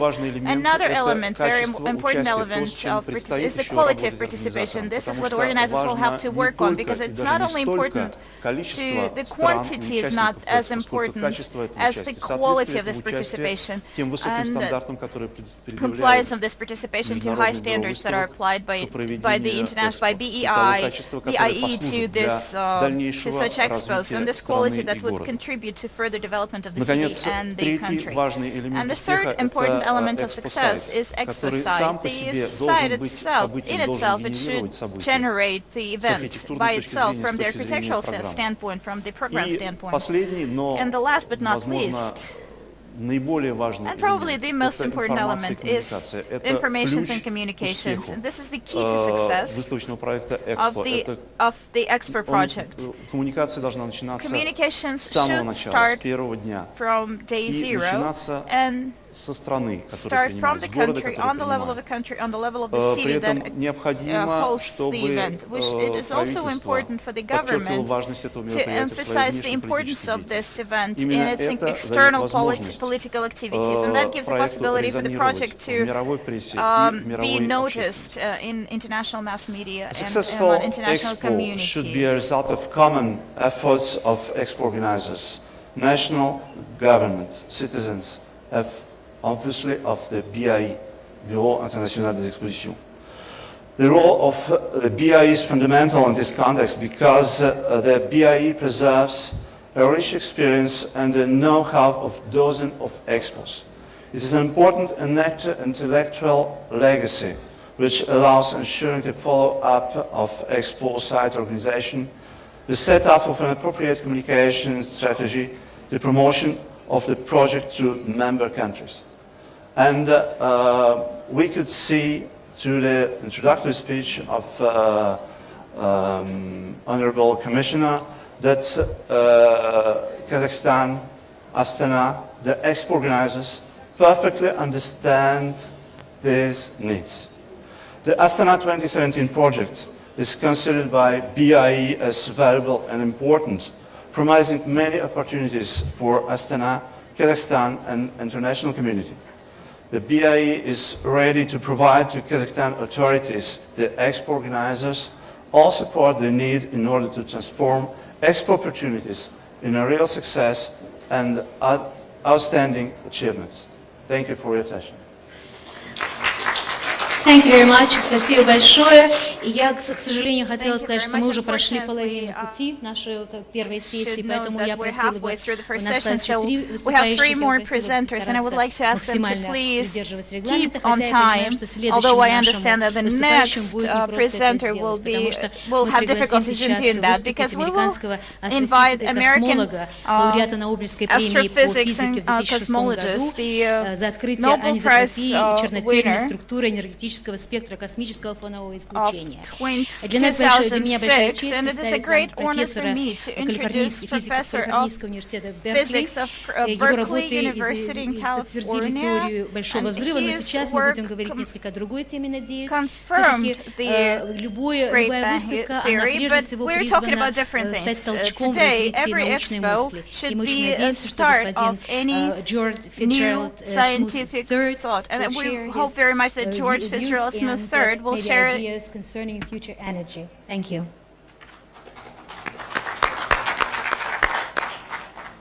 Thank you for welcoming me here and giving me the opportunity to talk. I come here with a couple of hats. I spent most of my career, and I still am associated with the Lawrence Berkeley National Laboratory, which is in California, and is the world premier laboratory in energy research and development. I'm also at the University of Sorbonne Paris-Cité, and with that hat I wear, educational and a research hat. Проводится исследовательская работа. Я хотел сказать, когда я смотрю на то, что происходит в развитии энергетического сектора, я вижу два основных направления. Оба движимы развитием технологий, они очень взаимосвязаны. Первое, у нас есть примеры новых методов разработки или производства, обработки нефти и газа в США, которые уже позволяют нам производить такой же объем энергетики и энергетических ресурсов, что и в Казахстане производится. Это основной проект, который реализуется на данный момент. Второй проект — это также развитие устойчивых источников энергии, он очень важный. Это сохранение